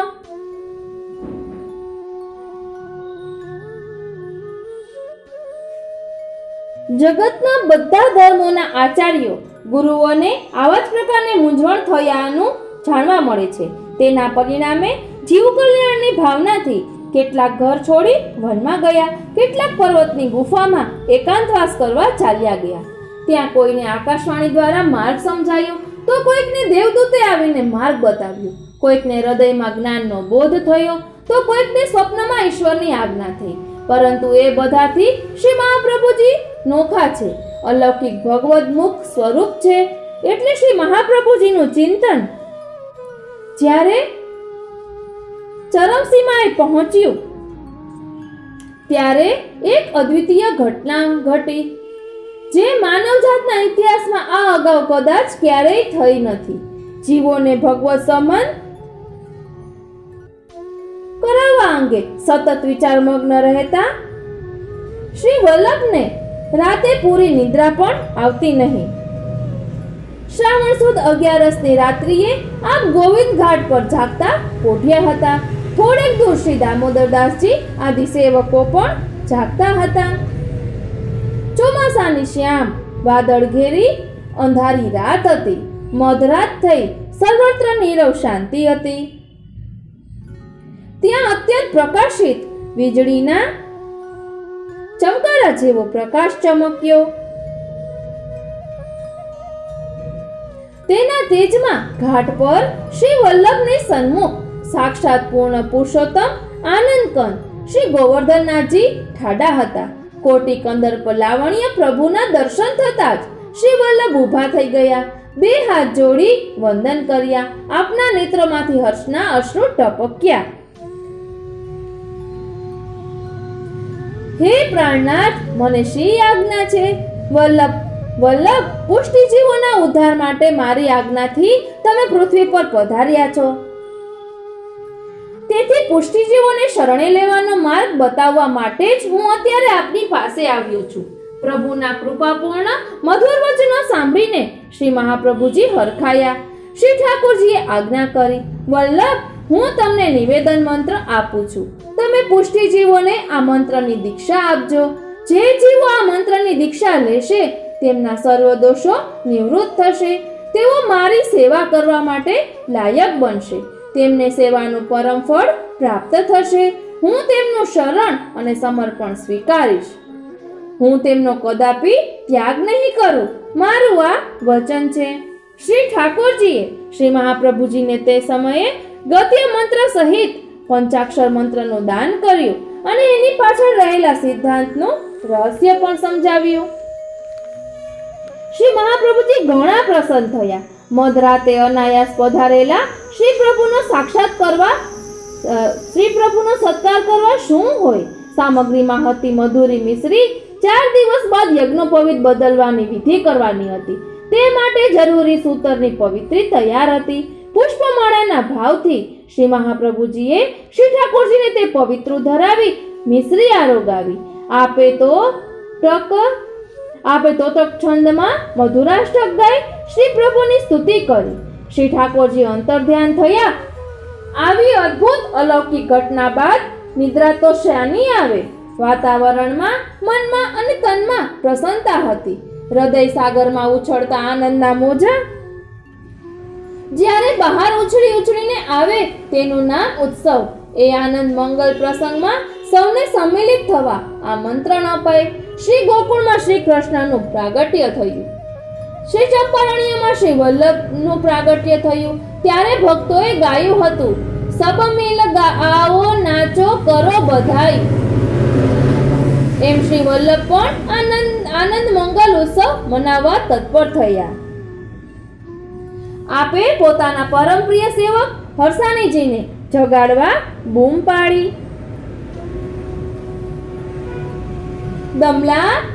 દમલા તેને કછું શૂન્યો. સ્વામી જ્યારે ચિંતન મગ્ન બની જાગતા હોય ત્યારે કયો સંનિષ્ઠ સેવક સુખની નિંદર લે? દમલાજી જાગતા હતા. શ્રી વલ્લભની પરમ કૃપાથી તેમને એકલાને આ અલૌકિક ઝાંખી થઈ હતી અને વચનામૃતો પણ સંભળાયા હતા. પણ પોતે દાસ છે. દાસનું લક્ષણ દીનતા. દામોદરદાસજી દીનતાનું સાક્ષાત સ્વરૂપ. 19 વર્ષના યુવાન દમલાજી શ્રી મહાપ્રભુજી પાસે આવ્યા. બે હાથ જોડી વંદન કર્યા, સાષ્ટાંગ દંડવત કર્યા. શ્રી મહાપ્રભુજીએ ભાવ વિભોર થઈ પૂછ્યું, દમલા તેને કછું શૂન્યો? બે હાથ જોડી વિનયથી દમલાજીએ કહ્યું, હા કૃપાનાથ, આપકી કૃપા સો શૂન્યો તો સહી, પર સમજ્યો કછો નહીં. દમલાજીના આ વચનો પાછળનું રહસ્ય શ્રી હરિરાય મહાપ્રભુજીએ વાર્તા સાહિત્ય પરના ભાવ પ્રકાશમાં સમજાવ્યું છે. શ્રી હરિ ગુરુની કૃપાથી ભગવદ વચનો સંભળાય ખરા, પણ તેમનો પૂરો બોધ શ્રી ગુરુ કૃપા વિના ન થાય. આજ સુધી અનેક કૃપાપાત્ર ઋષિ મુનિઓ અને ભક્તોને આ ભગવદ આજ્ઞા સંભળાય છે. તેમણે ગ્રંથોમાં તે ગ્રંથસ્થ પણ કરી છે, તેના ઉપર વિચાર પણ કર્યો છે, છતાં તેમના જીવનમાં તેનું પાલન થયું નથી. કારણ કે ગુરુ કૃપા વિના ભગવદ વચનોનું યથાર્થ જ્ઞાન થતું નથી. તેને લઈને તે ભગવદ આજ્ઞાનું જીવનમાં પાલન થતું નથી. જો સેવક ગુરુને કહે કે મને ભગવદ આજ્ઞા સંભળાય અને સમજાય, તો ગુરુ વિસ્તારપૂર્વક તેનું રહસ્ય ન બતાવે. ગુરુ બિન જ્ઞાન નહીં. ઘણીવાર આપણી આજુબાજુ થતા અવાજો આપણે સાંભળીએ છીએ, પણ તે શબ્દ આપણને સમજાતા નથી. એવું જ જાણે દમલાજીને થયું. ભગવદ વચનો સંભળાયા ખરા, પણ સમજાયા નહીં. ભગવદ વચનો સાંભળ્યા ખરા, પણ સમજાયા નહીં. તેમની દીનતા અને ગુરુ દ્વારા રહસ્ય જાણવાની જિજ્ઞાસાના વિવેકથી શ્રી મહાપ્રભુજી ઘણા પ્રસન્ન થયા. આપે આજ્ઞા કરી, જાઓ શ્રી યમુનાજીમાં સ્નાન કરી આવો.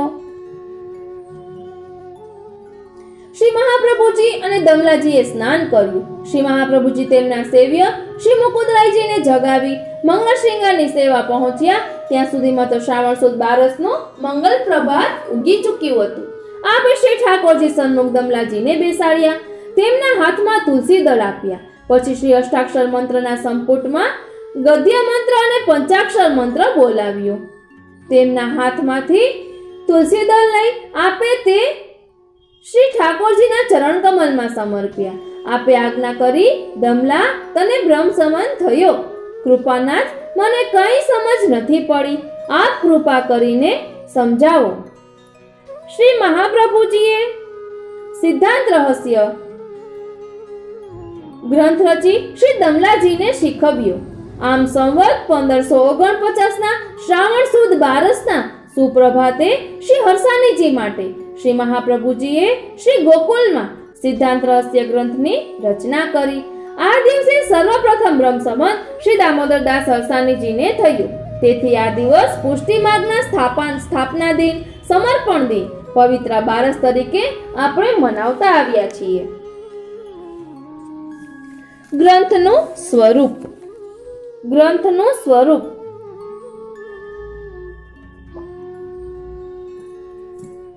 અન્ય ગ્રંથોની જેમ આ ગ્રંથ પણ અનુષ્ટુપ છંદમાં છે. તેમાં કુલ 8.5 શ્લોકો છે.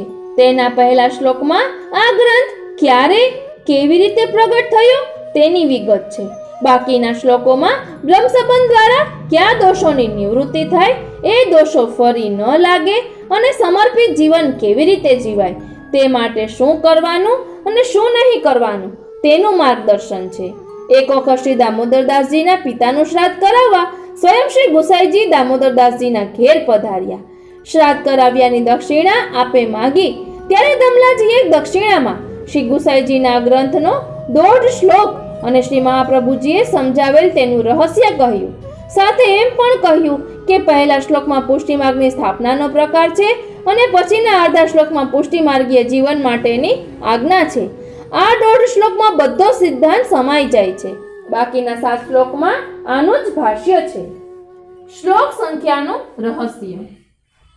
કેટલાક પ્રાચીન ભગવદીઓ પાસેથી એવું જાણવા મળ્યું છે કે પ્રથમ શ્લોક પછી 84 અક્ષરના ગદ્ય મંત્ર અને 5 અક્ષરના પંચાક્ષર મંત્રને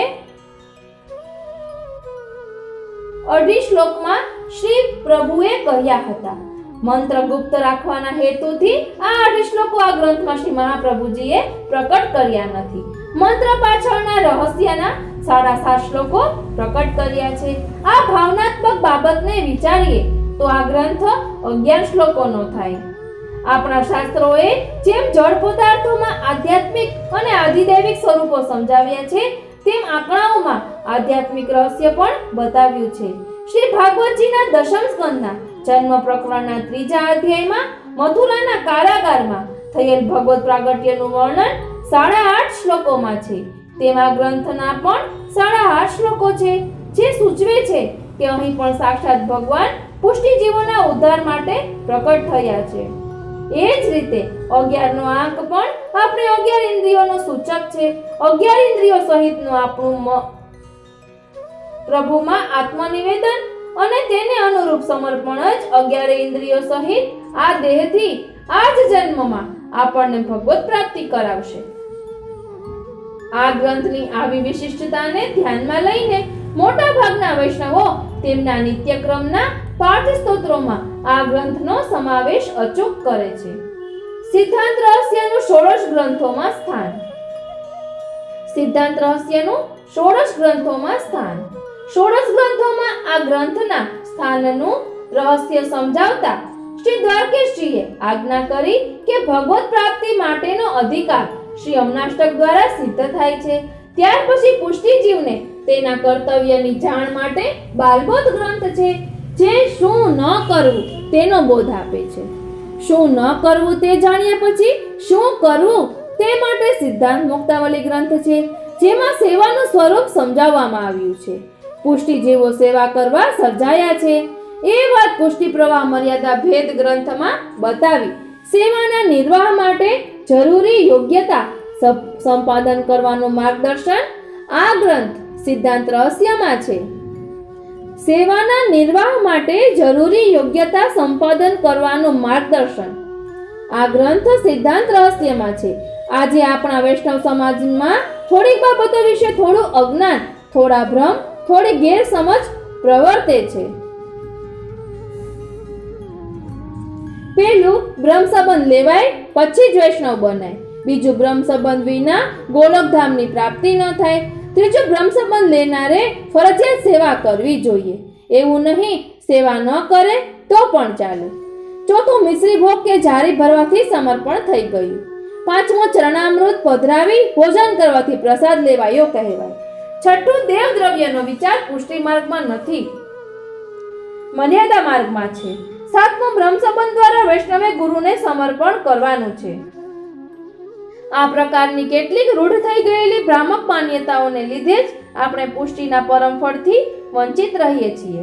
શ્રી હરિરાયજી આજ્ઞા કરે છે કે જ્યાં સુધી પુષ્ટિજીવમાં માર્ગ રુચિ ન જાગે ત્યાં સુધી શ્રી વલ્લભે બતાવેલા માર્ગે પુષ્ટિજીવ આગળ વધી શકતો નથી. પુષ્ટિ માર્ગમાં દ્રઢ ડગલા ભરવા શ્રી વલ્લભનો દ્રઢ આશ્રય જરૂરી છે. દ્રઢ આશ્રય માટે માર્ગ નિષ્ઠા જરૂરી છે. માર્ગ નિષ્ઠા કેવળ શ્રી મહાપ્રભુજીના ગ્રંથોના મનન ચિંતનથી જ દ્રઢ થાય. શ્રી વલ્લભવાણીનો અર્થ પોતાની બુદ્ધિ કે કલ્પનાથી કદી ન કરવો. પૂર્વવર્તી શ્રી આચાર્ય ચરણોની ટીકાઓના આધારે જ શ્રી વલ્લભ વચનોને વિચારવા, સમજવા અને જીવનમાં આચરવા. તેમ કરતા માર્ગરુચિ વધશે. સિદ્ધાંત રહસ્ય પરનું ટીકા સાહિત્ય. આ જ હેતુથી શ્રી ગુસાઈજીથી લઈને આજ સુધીના આપણા સર્વ મહાનુભાવ આચાર્યોએ અને વિદ્વાનોએ આ ગ્રંથો પર ટીકાઓ લખી છે. સિદ્ધાંત રહસ્ય પર આવી 11 સંસ્કૃત ટીકાઓ લખાઈ છે. 1. ચતુર્થ કુમાર શ્રી ગોકુલનાથજીની વિવૃત્તિ. 2. પંચમ કુમાર શ્રી રઘુનાથજીની વિવૃત્તિ. 3. શ્રી હરિરાયજીના પિતા શ્રી કલ્યાણરાયજીની વિવૃત્તિ. 4. શ્રી હરિરાયજીની પદ્યમાં રચાયેલી વિવૃત્તિ. 5. શ્રી વ્રજોત્સવજીની વિવૃત્તિ. 6. શ્રી ગોકુલોત્સવજીની વિવૃત્તિ. 7. કાકા વલ્લભજીના પિતા શ્રી વિઠ્ઠલેશજીની વિવૃત્તિ. 8. શ્રી પુરુષોત્તમજીની વિવૃત્તિ. 9. શ્રી ગિરધરજીની વિવૃત્તિ. 10. શ્રી લાલુ ભટ્ટજીની વિવૃત્તિ. 11. શ્રી અનામી વિદ્વાનની વિવૃત્તિ. આ સર્વ ટીકાઓમાં સમજાવાયેલા રહસ્યને આવરી લઈને હવે આપણે શ્રી મહાપ્રભુજીના અનુગ્રહથી આ ગ્રંથનું હાટ યથામતિ વિચારીશું. સિદ્ધાંત રહસ્યનું વિવરણ. શ્લોક 2. બ્રહ્મ સંબંધ કરણાત સર્વેષાં દેહ જીવયોઃ સર્વદોષ નિવૃત્તિઃ દોષાઃ પંચવિધાઃ સ્મૃતાઃ. બ્રહ્મ સંબંધ કરવાથી સૌના દેહ, સ્થૂળ અને સૂક્ષ્મ શરીર અને અજ્ઞાનયુક્ત જીવના બધા દોષોની ચોક્કસ નિવૃત્તિ થાય છે. સ્મૃતિ શાસ્ત્રમાં દોષો 5 પ્રકારના કહેવાયા છે. હવે આપણે આ બીજો શ્લોક વિસ્તારથી જોઈશું. શ્લોક 2. જે બ્રહ્મ સંબંધ મંત્ર અહીં પ્રગટ કરવામાં આવ્યો નથી તેને આપણે પહેલા સમજી લઈએ. તેનો ગુજરાતી અનુવાદ નીચે મુજબ છે. ભગવાન કૃષ્ણથી વિખૂટા પડીએ હજારો વર્ષોનો સમય વ્યતીત થવાથી ભગવાનની પ્રાપ્તિને માટે હૃદયમાં જે તાપ કલેશનો આનંદ થવો જોઈએ તે જેને તિરોધાન થયો છે તેવો હું જીવ ભગવાન કૃષ્ણ શ્રી ગોપીજન વલ્લભને દેહ, ઇન્દ્રિયો, પ્રાણ, અંતઃકરણ અને તેના ધર્મો, સ્ત્રી, ઘર, પુત્ર, કુટુંબ, ધન, આલોક અને પરલોક આત્મા સહિત સમર્પણ કરું છું. હું દાસ છું. એટલે પંચાક્ષર મંત્ર. હે કૃષ્ણ, હું તમારો છું. આ મંત્ર આપણા સંપ્રદાયમાં જુદા જુદા નામોથી પ્રસિદ્ધ છે. તે નામો નીચે મુજબ છે. પહેલું બ્રહ્મ સંબંધ મંત્ર. બ્રહ્મ એટલે પરમાત્મા, પૂર્ણ પુરુષોત્તમ. તેમનામાંથી આપણે જીવાત્મા છૂટા પડેલા. આપણો જીવાત્માનો તેમની સાથેનો મૂળ સંબંધ. તેમનાથી છૂટા પડીએ અસંખ્ય વર્ષો વીતી ગયા એટલે તે સંબંધ સાવ ભૂલાઈ ગયો. એ સંબંધ ફરી તાજો કરી જીવાત્માને પરમાત્મા સાથે ફરી જોડી આપનારો મંત્ર તે બ્રહ્મ સંબંધ મંત્ર. આને કૃષ્ણ સંબંધ મંત્ર ન કહેતા બ્રહ્મ સંબંધ મંત્ર કહ્યો, કારણ કે બ્રહ્મમાં સમત્વ છે તેમ નિવેદન બાદના અંગીકારમાં પણ સમત્વ છે. વળી ગીતાજીના વચનો ભગવદ વચનો હોવાથી ઉપનિષદ રૂપ છે, વેદવાણી રૂપ છે. તેમ આ મંત્ર પણ વેદથી સહેજે ન્યૂન નથી. કૃષ્ણ નામ ફલાત્મક છે એ અનુભવતો બ્રહ્મ સંબંધ બાદ તનુજા વિત્તજા સેવા કરતા થવાનો છે. અંગ્રેજીમાં રિલિજિયન શબ્દ છે. રી એટલે કે આ રી એટલે ફરીથી, લિંગર એટલે સંબંધ જોડવો. પરમાત્મા સાથેનો તૂટેલો સંબંધ ફરીથી જોડવાની પ્રક્રિયા તે રિલિજિયન. બીજું ગદ્ય મંત્ર અને પંચાક્ષર મંત્ર. આ મંત્રમાં 84 અક્ષર છે. તે ગદ્યમાં બોલચાલની ભાષામાં છે. તેથી તે ગદ્ય મંત્ર કહેવાય છે. તેના અંતે 5 અક્ષરનો બીજો મંત્ર છે તે પંચાક્ષર મંત્ર કહેવાય છે. ગદ્ય મંત્ર એ પંચાક્ષર મંત્રનું વિવરણ છે. ત્રીજું કહેવાય છે નિવેદન મંત્ર. આ મંત્ર દ્વારા જીવાત્મા ભગવાન પાસે નિવેદન પ્રતિજ્ઞા કરે છે. નિવેદન 3 પ્રકારે થાય. પેલું મનથી, બીજું વાણીથી અને ત્રીજું શરીરથી. અહીં વાણીથી વાચિક નિવેદન છે. આમાં ભગવાનને પોતાનું સર્વસ્વ સમર્પણ કરવાની પ્રતિજ્ઞા છે. માટે તેને નિવેદન મંત્ર કહે છે. હવે આપણે આ મંત્ર ગદ્ય મંત્રમાં 84 અક્ષર કેમ છે તેનું રહસ્ય જોઈએ. આપણે આગળ જોઈ ગયા કે શાસ્ત્રોમાં આંકડાઓનું એક વિશિષ્ટ સ્થાન છે.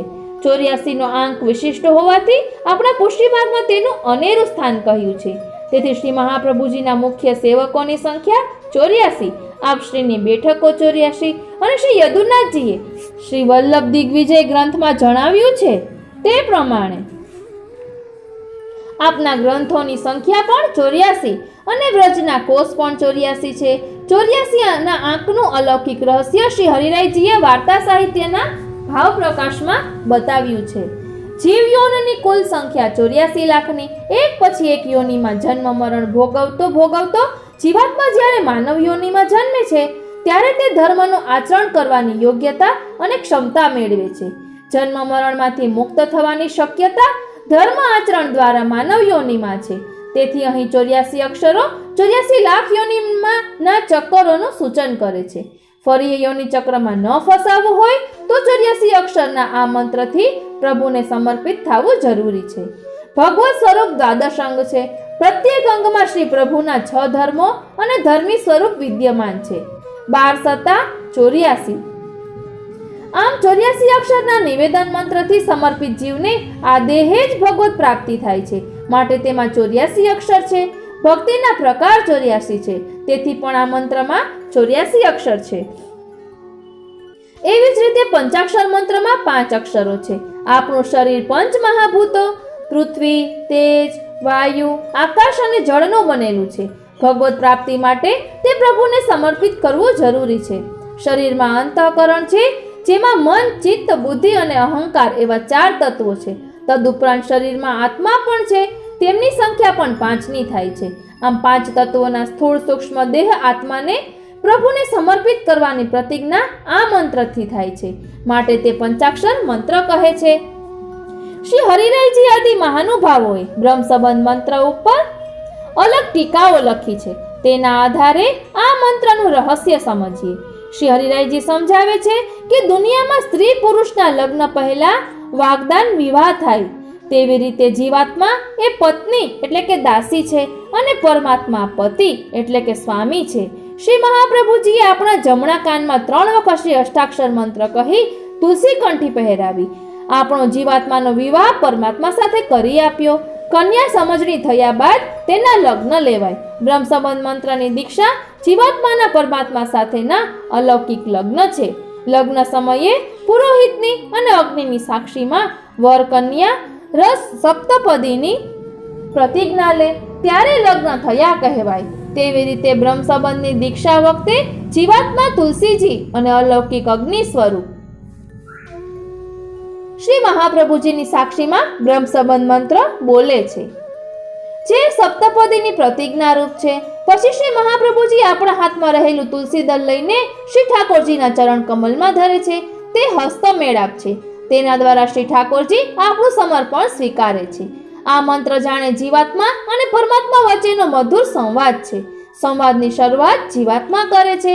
તે જાણે પરમાત્માને કહે છે કે તમે મારો સ્વીકાર કરવા તૈયાર તો થયા છો, મને તેનો આનંદ જ હોય, પરંતુ તમે મારો સ્વીકાર કરો તે પહેલા મારે મારી બધી વાત નિખાલસતાથી તમને કરી દેવી જોઈએ, ખાસ કરીને મારો સ્વભાવ અને મારા દોષો. જવાબમાં પરમાત્માએ હસતા હસતા જીવાત્માને કહ્યું હશે કે હું અંતર્યામી છું, સૌના ઘટઘટની જાણું છું. તારી કોઈ વાત મારાથી છુપી કેવી રીતે હોય? છતાં તારે તારા મોઢેથી તારી વાત કહેવી હોય તો જરૂર કહે. માણસ પોતે પોતાની ભૂલોની કબૂલાત કરે છે ત્યારે તેને એ ભૂલોનો સાચો પસ્તાવો થાય છે. તેને લઈને તે ફરીથી એ ભૂલો કરતો નથી. માટે તું ખુશીથી કહે, હું પ્રેમથી સાંભળીશ.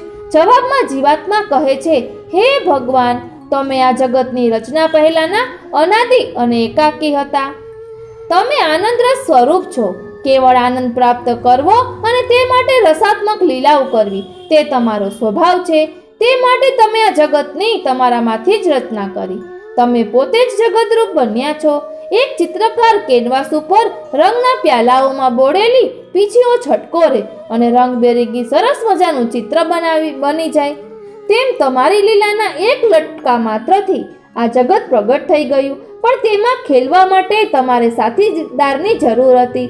તમારામાંથી સેંકડો સાથીદારોને તમે રમત માત્રમાં પ્રગટ કર્યા ને જગતમાં રમતા મૂક્યા. એ બધા જીવાત્મા કહેવાયા. હે પ્રભુ, જેમ સગડીમાં સળગતા અગ્નિમાંથી સેંકડો તડખા નીકળે, તેમ તમારામાંથી અસંખ્ય જીવાત્મા નીકળ્યા. હું એમાંનો એક જીવાત્મા છું.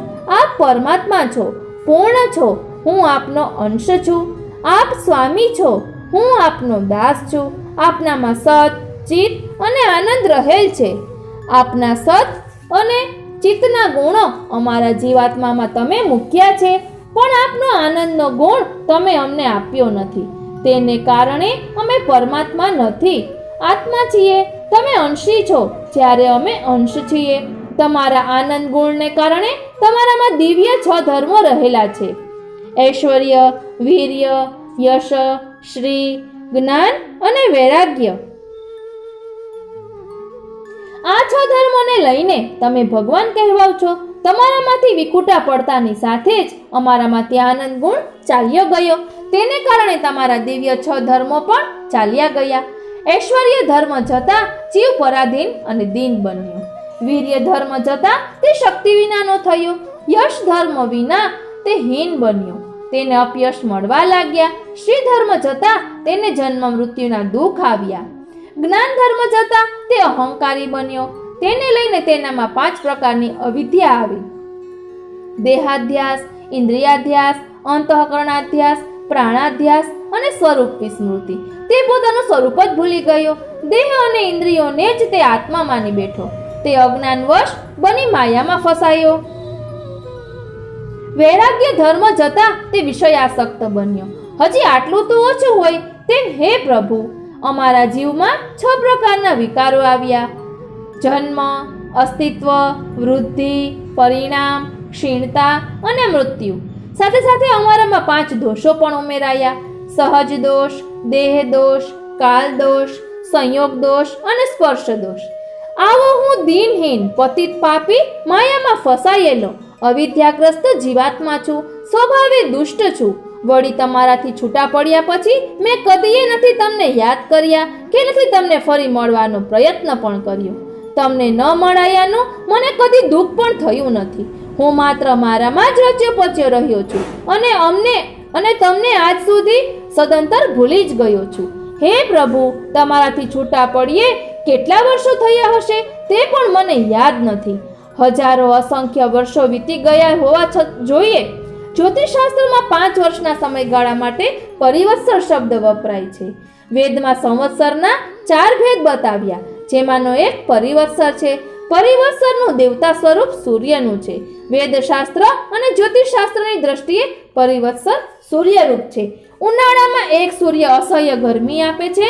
જો એવા હજારો સૂર્ય એકસાથે આકાશમાં ઉગી નીકળે તો કેવી ગરમી પડે. એવી જ રીતે અસંખ્ય વર્ષોથી મારે જીવાત્માને તમારો એટલે કે પરમાત્માનો વિયોગ થયો છે.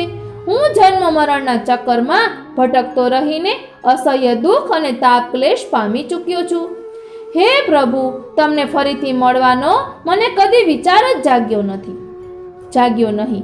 કદી તમારા વિરહનો તાપ કલેશ એકાદ ક્ષણ પણ મેં અનુભવ્યો નહીં. હે પ્રભુ, રસશાસ્ત્રમાં શૃંગારને ઉત્તમ રસ કહ્યો છે. શૃંગાર રસના 2 પાસા છે: સંયોગ અને વિપ્રયોગ. વિપ્રયોગમાં તાપ કલેશ હોવા છતાં તેનો વિશિષ્ટ આનંદ હોય છે. પ્રેમી માટે જુરવામાં પણ સુખનો અનુભવ હોય છે. એ વિરહ રસરૂપ હોય છે. તે પણ મેં કદી અનુભવ્યો નથી. આવો હું જીવ છું. ટૂંકમાં હું તમારાથી એટલે ભગવાન કૃષ્ણથી હજારો વર્ષથી વિખૂટો પડેલો છું. તેના પરિણામે મારો તાપ કલેશનો આનંદ પણ લુપ્ત થઈ ગયો છે. જીવાત્માનો આવો સ્વપરિચય શ્રી ઠાકોરજીએ ખૂબ જ ધીરજ અને શાંતિથી સાંભળ્યો. હવે શ્રી ઠાકોરજી પોતાનો પરિચય આપે છે.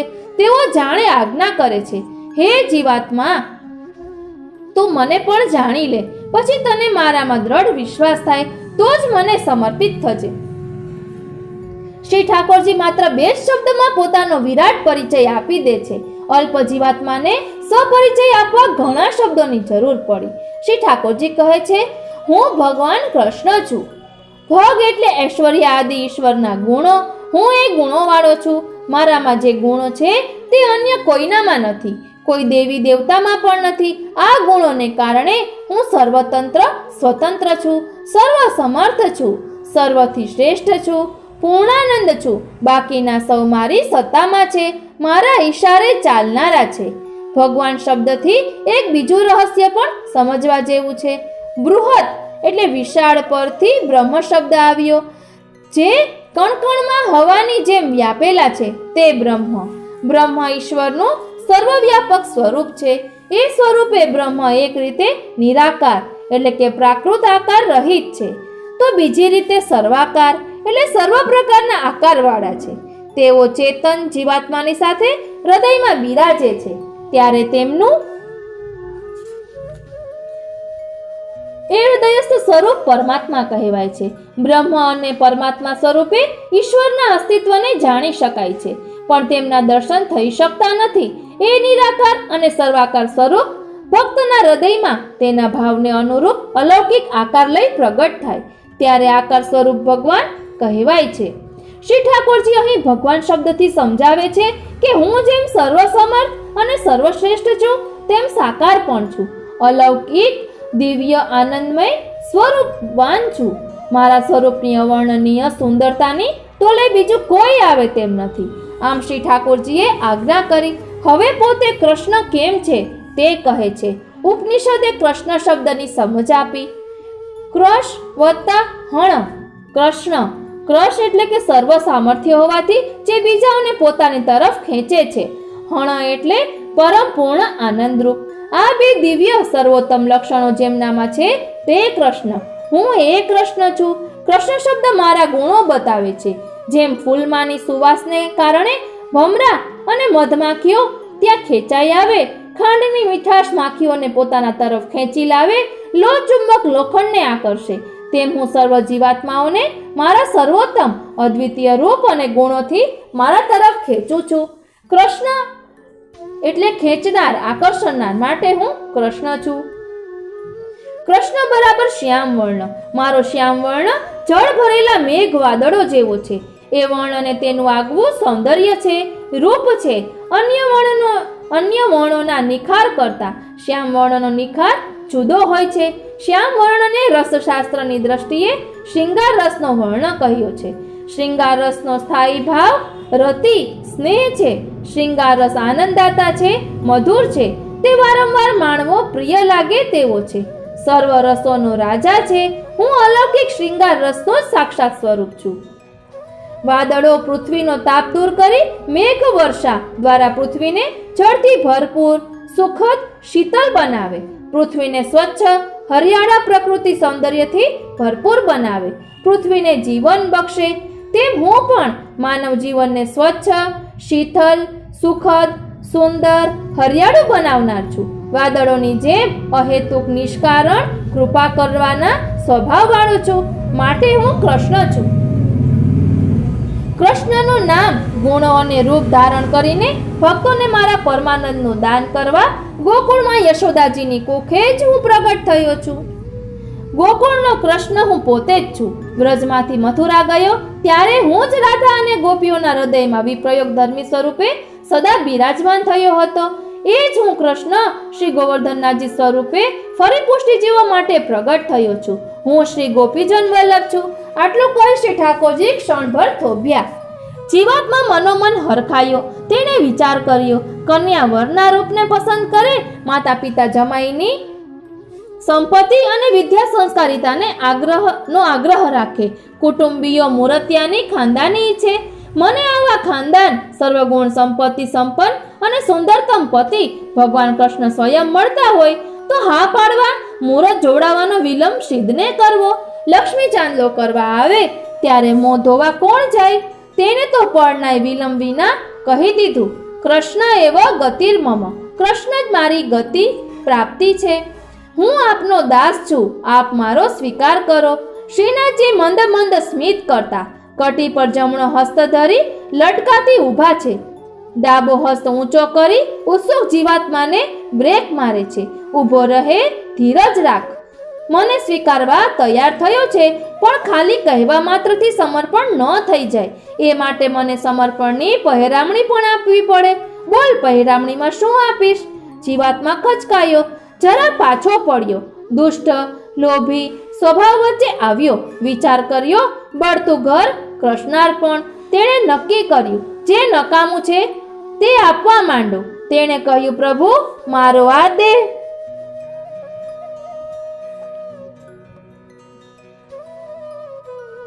તેણે કહ્યું, પ્રભુ, મારો આ દેહ. ઇન્દ્રિયો વિનાના દેહને શું કરવાનો? ભલે મારી ઇન્દ્રિયો સાથેના શરીરને કાર્યરત રાખે તે પ્રાણવાયુ.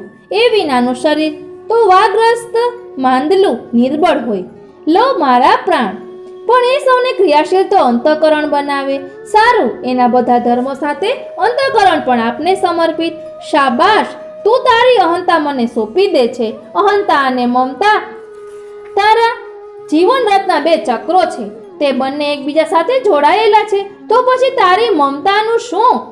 પ્રભુ, મારી પત્નીમાં એટલે કે સ્ત્રી માટે તેના પતિમાં મારી સૌથી વધુ મમતા છે. તે પણ તમને સમર્પિત કરી. ભલે બીજી મમતા શામાં છે? મારા ઘરમાં, સાધન સામગ્રીમાં. તે પણ આપને સમર્પણ. પછી મારા દીકરા દીકરીઓ, કુટુંબીઓ, સગાવાલા, એ સૌ પણ આપને સમર્પિત. હવે તારું કહેવાય તેવું કંઈ રહ્યું? હા પ્રભુ, ધન, આ લોકનું અને હવે પછીના જન્મનું મારું જીવન, એ બધું પણ આપને સમર્પણ. હવે મારી પાસે મારું કંઈ બચ્યું નથી. તારી ભૂલ થાય છે. તારા પોતાના સમર્પણનું શું?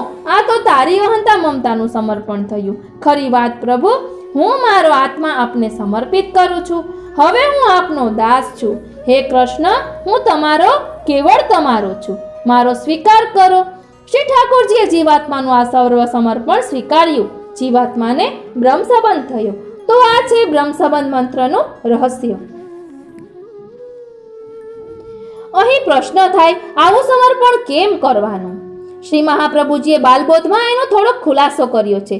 ભગવત પ્રાપ્તિ માટેની પહેલી શરત છે અહંતા મમતાની નિવૃત્તિ. જ્યાં સુધી આપણી અહંતા મમતા નાશ ન પામે ત્યાં સુધી આપણામાં અવિદ્યા રહેવાની. તેના કારણે આપણા દેહ, ઇન્દ્રિય, પ્રાણ અને અંતઃકરણમાં, એના લૌકિક ભોગમાં આપણી મમતા રહેવાની. એમાં જ આપણે રચ્યા પચ્યા રહેવાના. ત્યાં સુધી આપણને સ્વરૂપ વિસ્મૃતિ રહેવાની. આપણે આપણા અને પરમાત્માના સ્વરૂપને નહીં જાણી શકવાના કે નહીં તેમને પ્રાપ્ત કરવા પ્રયત્નશીલ થવાના. આથી સાંખ્ય શાસ્ત્રે ત્યાગ દ્વારા અહંતા મમતાનો નાશ કરી મોક્ષ પ્રાપ્તિનો માર્ગ બતાવ્યો, જ્યારે યોગશાસ્ત્રે અત્યાગ દ્વારા અષ્ટાંગ યોગ સાધનાથી અહંતા મમતાના નાશનો માર્ગ બતાવ્યો. આ બંને માર્ગો કષ્ટ સાધ્ય હોવા છતાંય તે દ્વારા 100% અહંતા મમતાનો નાશ થતો નથી. માટે અહીં શ્રી ઠાકોરજીએ જુદો માર્ગ બતાવ્યો. હે જીવાત્મા, તારા મનને મારી નાખવાના ઉધામાં તું છોડી દે. મન મરશે પણ નહીં અને અહંતા મમતા છૂટશે પણ નહીં. તું તારા મનને મારામાં મેળવી દે, મને સોંપી દે. તું મારો બની જા. તારી અહંતાને મારામાં જોડી દઈને એમ કહે, હું તમારો છું. તારી મમતાને મારામાં જોડી દઈને કહે, હે પ્રભુ, તમે મારા છો.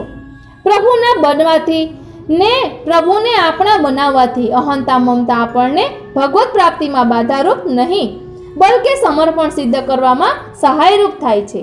આવો ઉત્તમોત્તમ ભગવત પ્રાપ્તિનો સરળ, સહજ, સુગમ અને સરસ માર્ગ બ્રહ્મ સંબંધ મંત્ર દ્વારા શ્રી ઠાકોરજીએ શ્રી મહાપ્રભુજીને બતાવ્યો. શ્રી મહાપ્રભુજીએ શરણાગત જીવોને તેની દીક્ષા આપી, ભગવત પ્રાપ્તિ કરાવી. શ્રી પુરુષોત્તમજી તેમના વિવરણમાં નોંધે છે તેમ આ મંત્રના અર્થઘટનમાં એમના સમયમાં ગેરસમજ ઊભી થઈ હતી. આપણે એક જીવાત્માની હેસિયતથી પરમાત્માને સમર્પણ કરીએ છીએ, ગુરુને કે અન્ય કોઈ પણ વ્યક્તિને નહીં. આપણું સમર્પણ શ્રી પ્રભુને જ છે. બ્રહ્મ સંબંધ કરાવનાર ગુરુને નથી જ. આ હકીકત ચૂકાઈ ગઈ. તેના સ્થાને આ સમર્પણ ગુરુને કરવામાં આવ્યું છે એવું વિકૃત અર્થઘટન ભોળા અબુધ વૈષ્ણવોના મનમાં ઠસાવવામાં આવ્યું. તેના ઘણા દુષ્પરિણામો આવ્યા છે. વિધર્મીઓએ આપણા જ કેટલાક વૈષ્ણવોને સમાજ સુધારાના નામે ઉશ્કેરી તેમના દ્વારા આપણા આચાર્યો પર લાયબલ કેસ ચલાવડાવ્યા છે.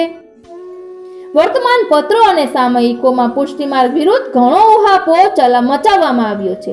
અન્ય વિદ્વાન સાહિત્યકારોએ પણ તેમાં સૂર પુરાવ્યો છે. એટલું જ નહીં, આ શિથિલતાને આગળ કરી બીજા સંતોએ અલગ સંપ્રદાયની રચના પણ કરી. શ્રી પુરુષોત્તમજીએ આ વિકૃતિને ચેપી રોગ અટકાવી સાચી સમજ આપતા શાસ્ત્ર પ્રણાલિકા અને સ્વમાર્ગ પરંપરાના ભંગનો દોષ માથે વહોરી લઈને પણ પોતાના વિવરણમાં મૂળ બ્રહ્મ સંબંધ પ્રકટ કરી સત્ય શું છે તે બતાવ્યું. આપે એવી સ્પષ્ટતા કરી કે પુષ્ટિ માર્ગના આચાર્ય અને ગુરુ શ્રી મહાપ્રભુજી છે. શ્રી પ્રભુએ તેમને બ્રહ્મ સંબંધ મંત્રની દીક્ષાની આજ્ઞા કરી હોવાથી તે દીક્ષા આપવાનો અધિકાર એમનો જ છે. અમે શ્રી વલ્લભ વંશજ હોવાના નાતે ગુરુદ્વાર છીએ. અમારામાં બિરાજી શ્રી મહાપ્રભુજી જ બ્રહ્મ સંબંધ કરાવે છે. તેઓ જ સૌ પુષ્ટિ માર્ગે વૈષ્ણવોના ગુરુ છે. આ સમર્પણ શ્રી ઠાકોરજીને છે, શ્રી મહાપ્રભુજીને નથી કે શ્રી વલ્લભ વંશને પણ નથી. આ ગ્રંથના અન્ય દશેય ટીકાકાર મહાનુભાવો આ જ વાત સ્વીકારે છે. આ સંદર્ભમાં સંપ્રદાયના મૂર્ધન્ય વિદ્વાન પરમ ભક્ત શ્રી મૂળચંદ્રભાઈ તેલીવાળાની નીચેની નોંધ વિચારણીય છે. પુષ્ટિ સંપ્રદાયમાં સામાન્ય રીતે 2 દીક્ષાઓ આપવામાં આવે છે. એક શરણ મંત્ર દીક્ષા અને બીજો આત્મનિવેદન. પ્રથમ દીક્ષાથી વૈષ્ણવત્વની પ્રાપ્તિ અને સ્વીકાર થાય છે. બીજી દીક્ષા તેને સેવા માર્ગે ચાલવાનો અધિકાર આપે છે. પ્રથમ દીક્ષા શ્રી વલ્લભ વંશજ દીક્ષાર્થીને 3 વખત શ્રી અષ્ટાક્ષર મંત્ર બોલાવીને અને તેના ગળામાં કંઠી પહેરાવીને આપે છે. બીજી દીક્ષા પણ સામાન્ય રીતે શ્રી વલ્લભ વંશજ દ્વારા જ આપવામાં આવે છે. સંપ્રદાયમાં એવી સ્વીકૃત માન્યતા છે કે શ્રી વલ્લભાચાર્યજી સ્વયં આચાર્ય છે. તેમના વંશજો ગમે તેવા પ્રતાપી અને મહાનુભાવ હોય તો પણ તેમને કદી પણ તેમની જાતને ગુરુદ્વારથી વિશેષ માની નથી. આમ દીક્ષા શ્રી વલ્લભાચાર્યજી જ આપે છે અને તેમના વંશજો તેમાં નિમિત્ત રૂપ છે, માધ્યમ રૂપ છે. સમર્પણ ભગવાન શ્રી કૃષ્ણને છે, આચાર્યને નહીં. મંત્રમાં કૃષ્ણના સ્થાને આચાર્ય શબ્દ ગોઠવી દેવો એ ભયંકર રાક્ષસી કાર્ય છે. આમ કર્યા પછી એવો આક્ષેપ શ્રી મહાપ્રભુજી ઉપર કરવો કે તેઓ અનૈતિકતા શીખવે છે તે પણ એટલું જ રાક્ષસી કૃત્ય છે. ભારતના સૌથી મહાન સંતો અને તત્વજ્ઞો પૈકીના એક એવા શ્રી વલ્લભાચાર્યજી તરફ આ નિર્દય અન્યાય છે. બ્રહ્મ સંબંધ લેવાની સાંપ્રદાયિક પરંપરા ઉપર બતાવ્યા મુજબની છે, છતાં આપણે એ પણ સ્વીકારવું પડશે કે શ્રી મહાપ્રભુજીએ તેમના ગ્રંથોમાં ક્યાંય એવું લખ્યું નથી કે આ દીક્ષા માત્ર તેમના દ્વારા કે તેમના વંશજો દ્વારા જ લઈ શકાય. કોઈ અમુક જ વ્યક્તિ આ દીક્ષા આપે એવો શ્રી મહાપ્રભુજીનો આગ્રહ જણાતો નથી. અલબત્ત એટલું તો અભિપ્રેત છે જ કે દીક્ષાદાતા અને દીક્ષાર્થી બંને આધ્યાત્મિક રીતે સુપાત્ર હોય. નિબંધમાં શ્રી મહાપ્રભુજીએ ગુરુના લક્ષણો બતાવ્યા છે. તે મુજબ ગુરુ કૃષ્ણ સેવામાં તત્પર, દંભ આદિ દોષો વિનાનો પુરુષ હોય. વળી તે શ્રી ભાગવતજીનો તત્વજ્ઞ પણ હોય. તેને જિજ્ઞાસુએ આદરપૂર્વક ગુરુ તરીકે સ્વીકારવો. તે ગ્રંથના મહાનુભાવ ટીકાકારે તેનું એવું અર્થઘટન કર્યું કે કલયુગ બળવાન હોવાથી અહીં બતાવેલા ગુરુના લક્ષણોનો ભાવ વિચારીને શ્રી મહાપ્રભુજીમાં જ પુષ્ટિ માર્ગે ગુરુત્વ પ્રસ્થાપિત કર્યું છે. આ બંને વચનોને સાથે વિચારતા આપણે સમજી શકીએ છીએ કે બ્રહ્મ સંબંધની દીક્ષાના સમયે શ્રી મહાપ્રભુજીની ઉપસ્થિતિનો વિચાર હંમેશા જરૂરી ગણાયો છે. આજે પણ શ્રી વલ્લભ વંશજો પોતાના નામથી અને ઉત્તરદાયિત્વથી તેમના સેવકોને આ દીક્ષા આપતા નથી, પણ શ્રી મહાપ્રભુજીના નામે અને એમના ઉત્તરદાયિત્વથી જ આ દીક્ષા અપાય છે. આ ગ્રંથમાં આ દીક્ષાને શ્રી મહાપ્રભુજી જેને બ્રહ્મ સંબંધ કહે છે તેની જરૂરી લાયકાત ભગવત કૃપા છે. ભગવદ માર્ગ તરફ દીક્ષાર્થીમાં રુચિ જાગવી તે ભગવત કૃપા હોવાનું લક્ષણ છે. આવા કૃપાયુક્ત જીવાત્માએ શ્રી મહાપ્રભુજીની સામે જાહેર કરવાનું છે, નિવેદન કરવાનું છે કે તેનું સર્વ કંઈ ભગવાન કૃષ્ણ માટે જ છે અને તે ભગવાન કૃષ્ણનો દાસ છે. તેથી તો આ દીક્ષા બ્રહ્મ સંબંધ કહેવાય છે. ટીકાકારો બ્રહ્મ સંબંધને નીચે પ્રમાણે સમજાવે છે. હવે બ્રહ્મ સંબંધ વિશે જે ટીકાકારોએ સમજાવ્યું છે તે આપણે આવતા પાઠમાં જોઈશું. વાલા વૈષ્ણવો, આજના આ સત્સંગને અહીં જ વિરામ આપીએ અને બ્રહ્મ સંબંધ વિશે વિસ્તારથી આપણે આવતા પાઠમાં સમજીશું. બ્રહ્મ સાથે સંબંધ થયો છે તો એ બ્રહ્મ સંબંધનો શું ભાવ છે તે પણ આપણે જાણવું ખૂબ જ જરૂરી છે. અને મેં ગઈકાલે જ વચનામૃતમાં સાંભળ્યું કે બ્રહ્મ સંબંધ તો એક જ વખત કરાવવાનું હોય છે. એક જ વખત આપણે બ્રહ્મ સંબંધ લઈએ છીએ, પછી દરરોજ એ બ્રહ્મ સંબંધને જીવવાનો હોય છે. તો એ બ્રહ્મ સંબંધને કઈ રીતે જીવવાનો હોય છે તેનું ભાવ દર્શન આપણે આવતા પાઠમાં કરીશું. આજનો આ સત્સંગ શ્રીનાથજી, શ્રી યમુનાજી અને શ્રી મહાપ્રભુજીના ચરણારવિંદમાં સમર્પિત કરું છું. જય શ્રી કૃષ્ણ.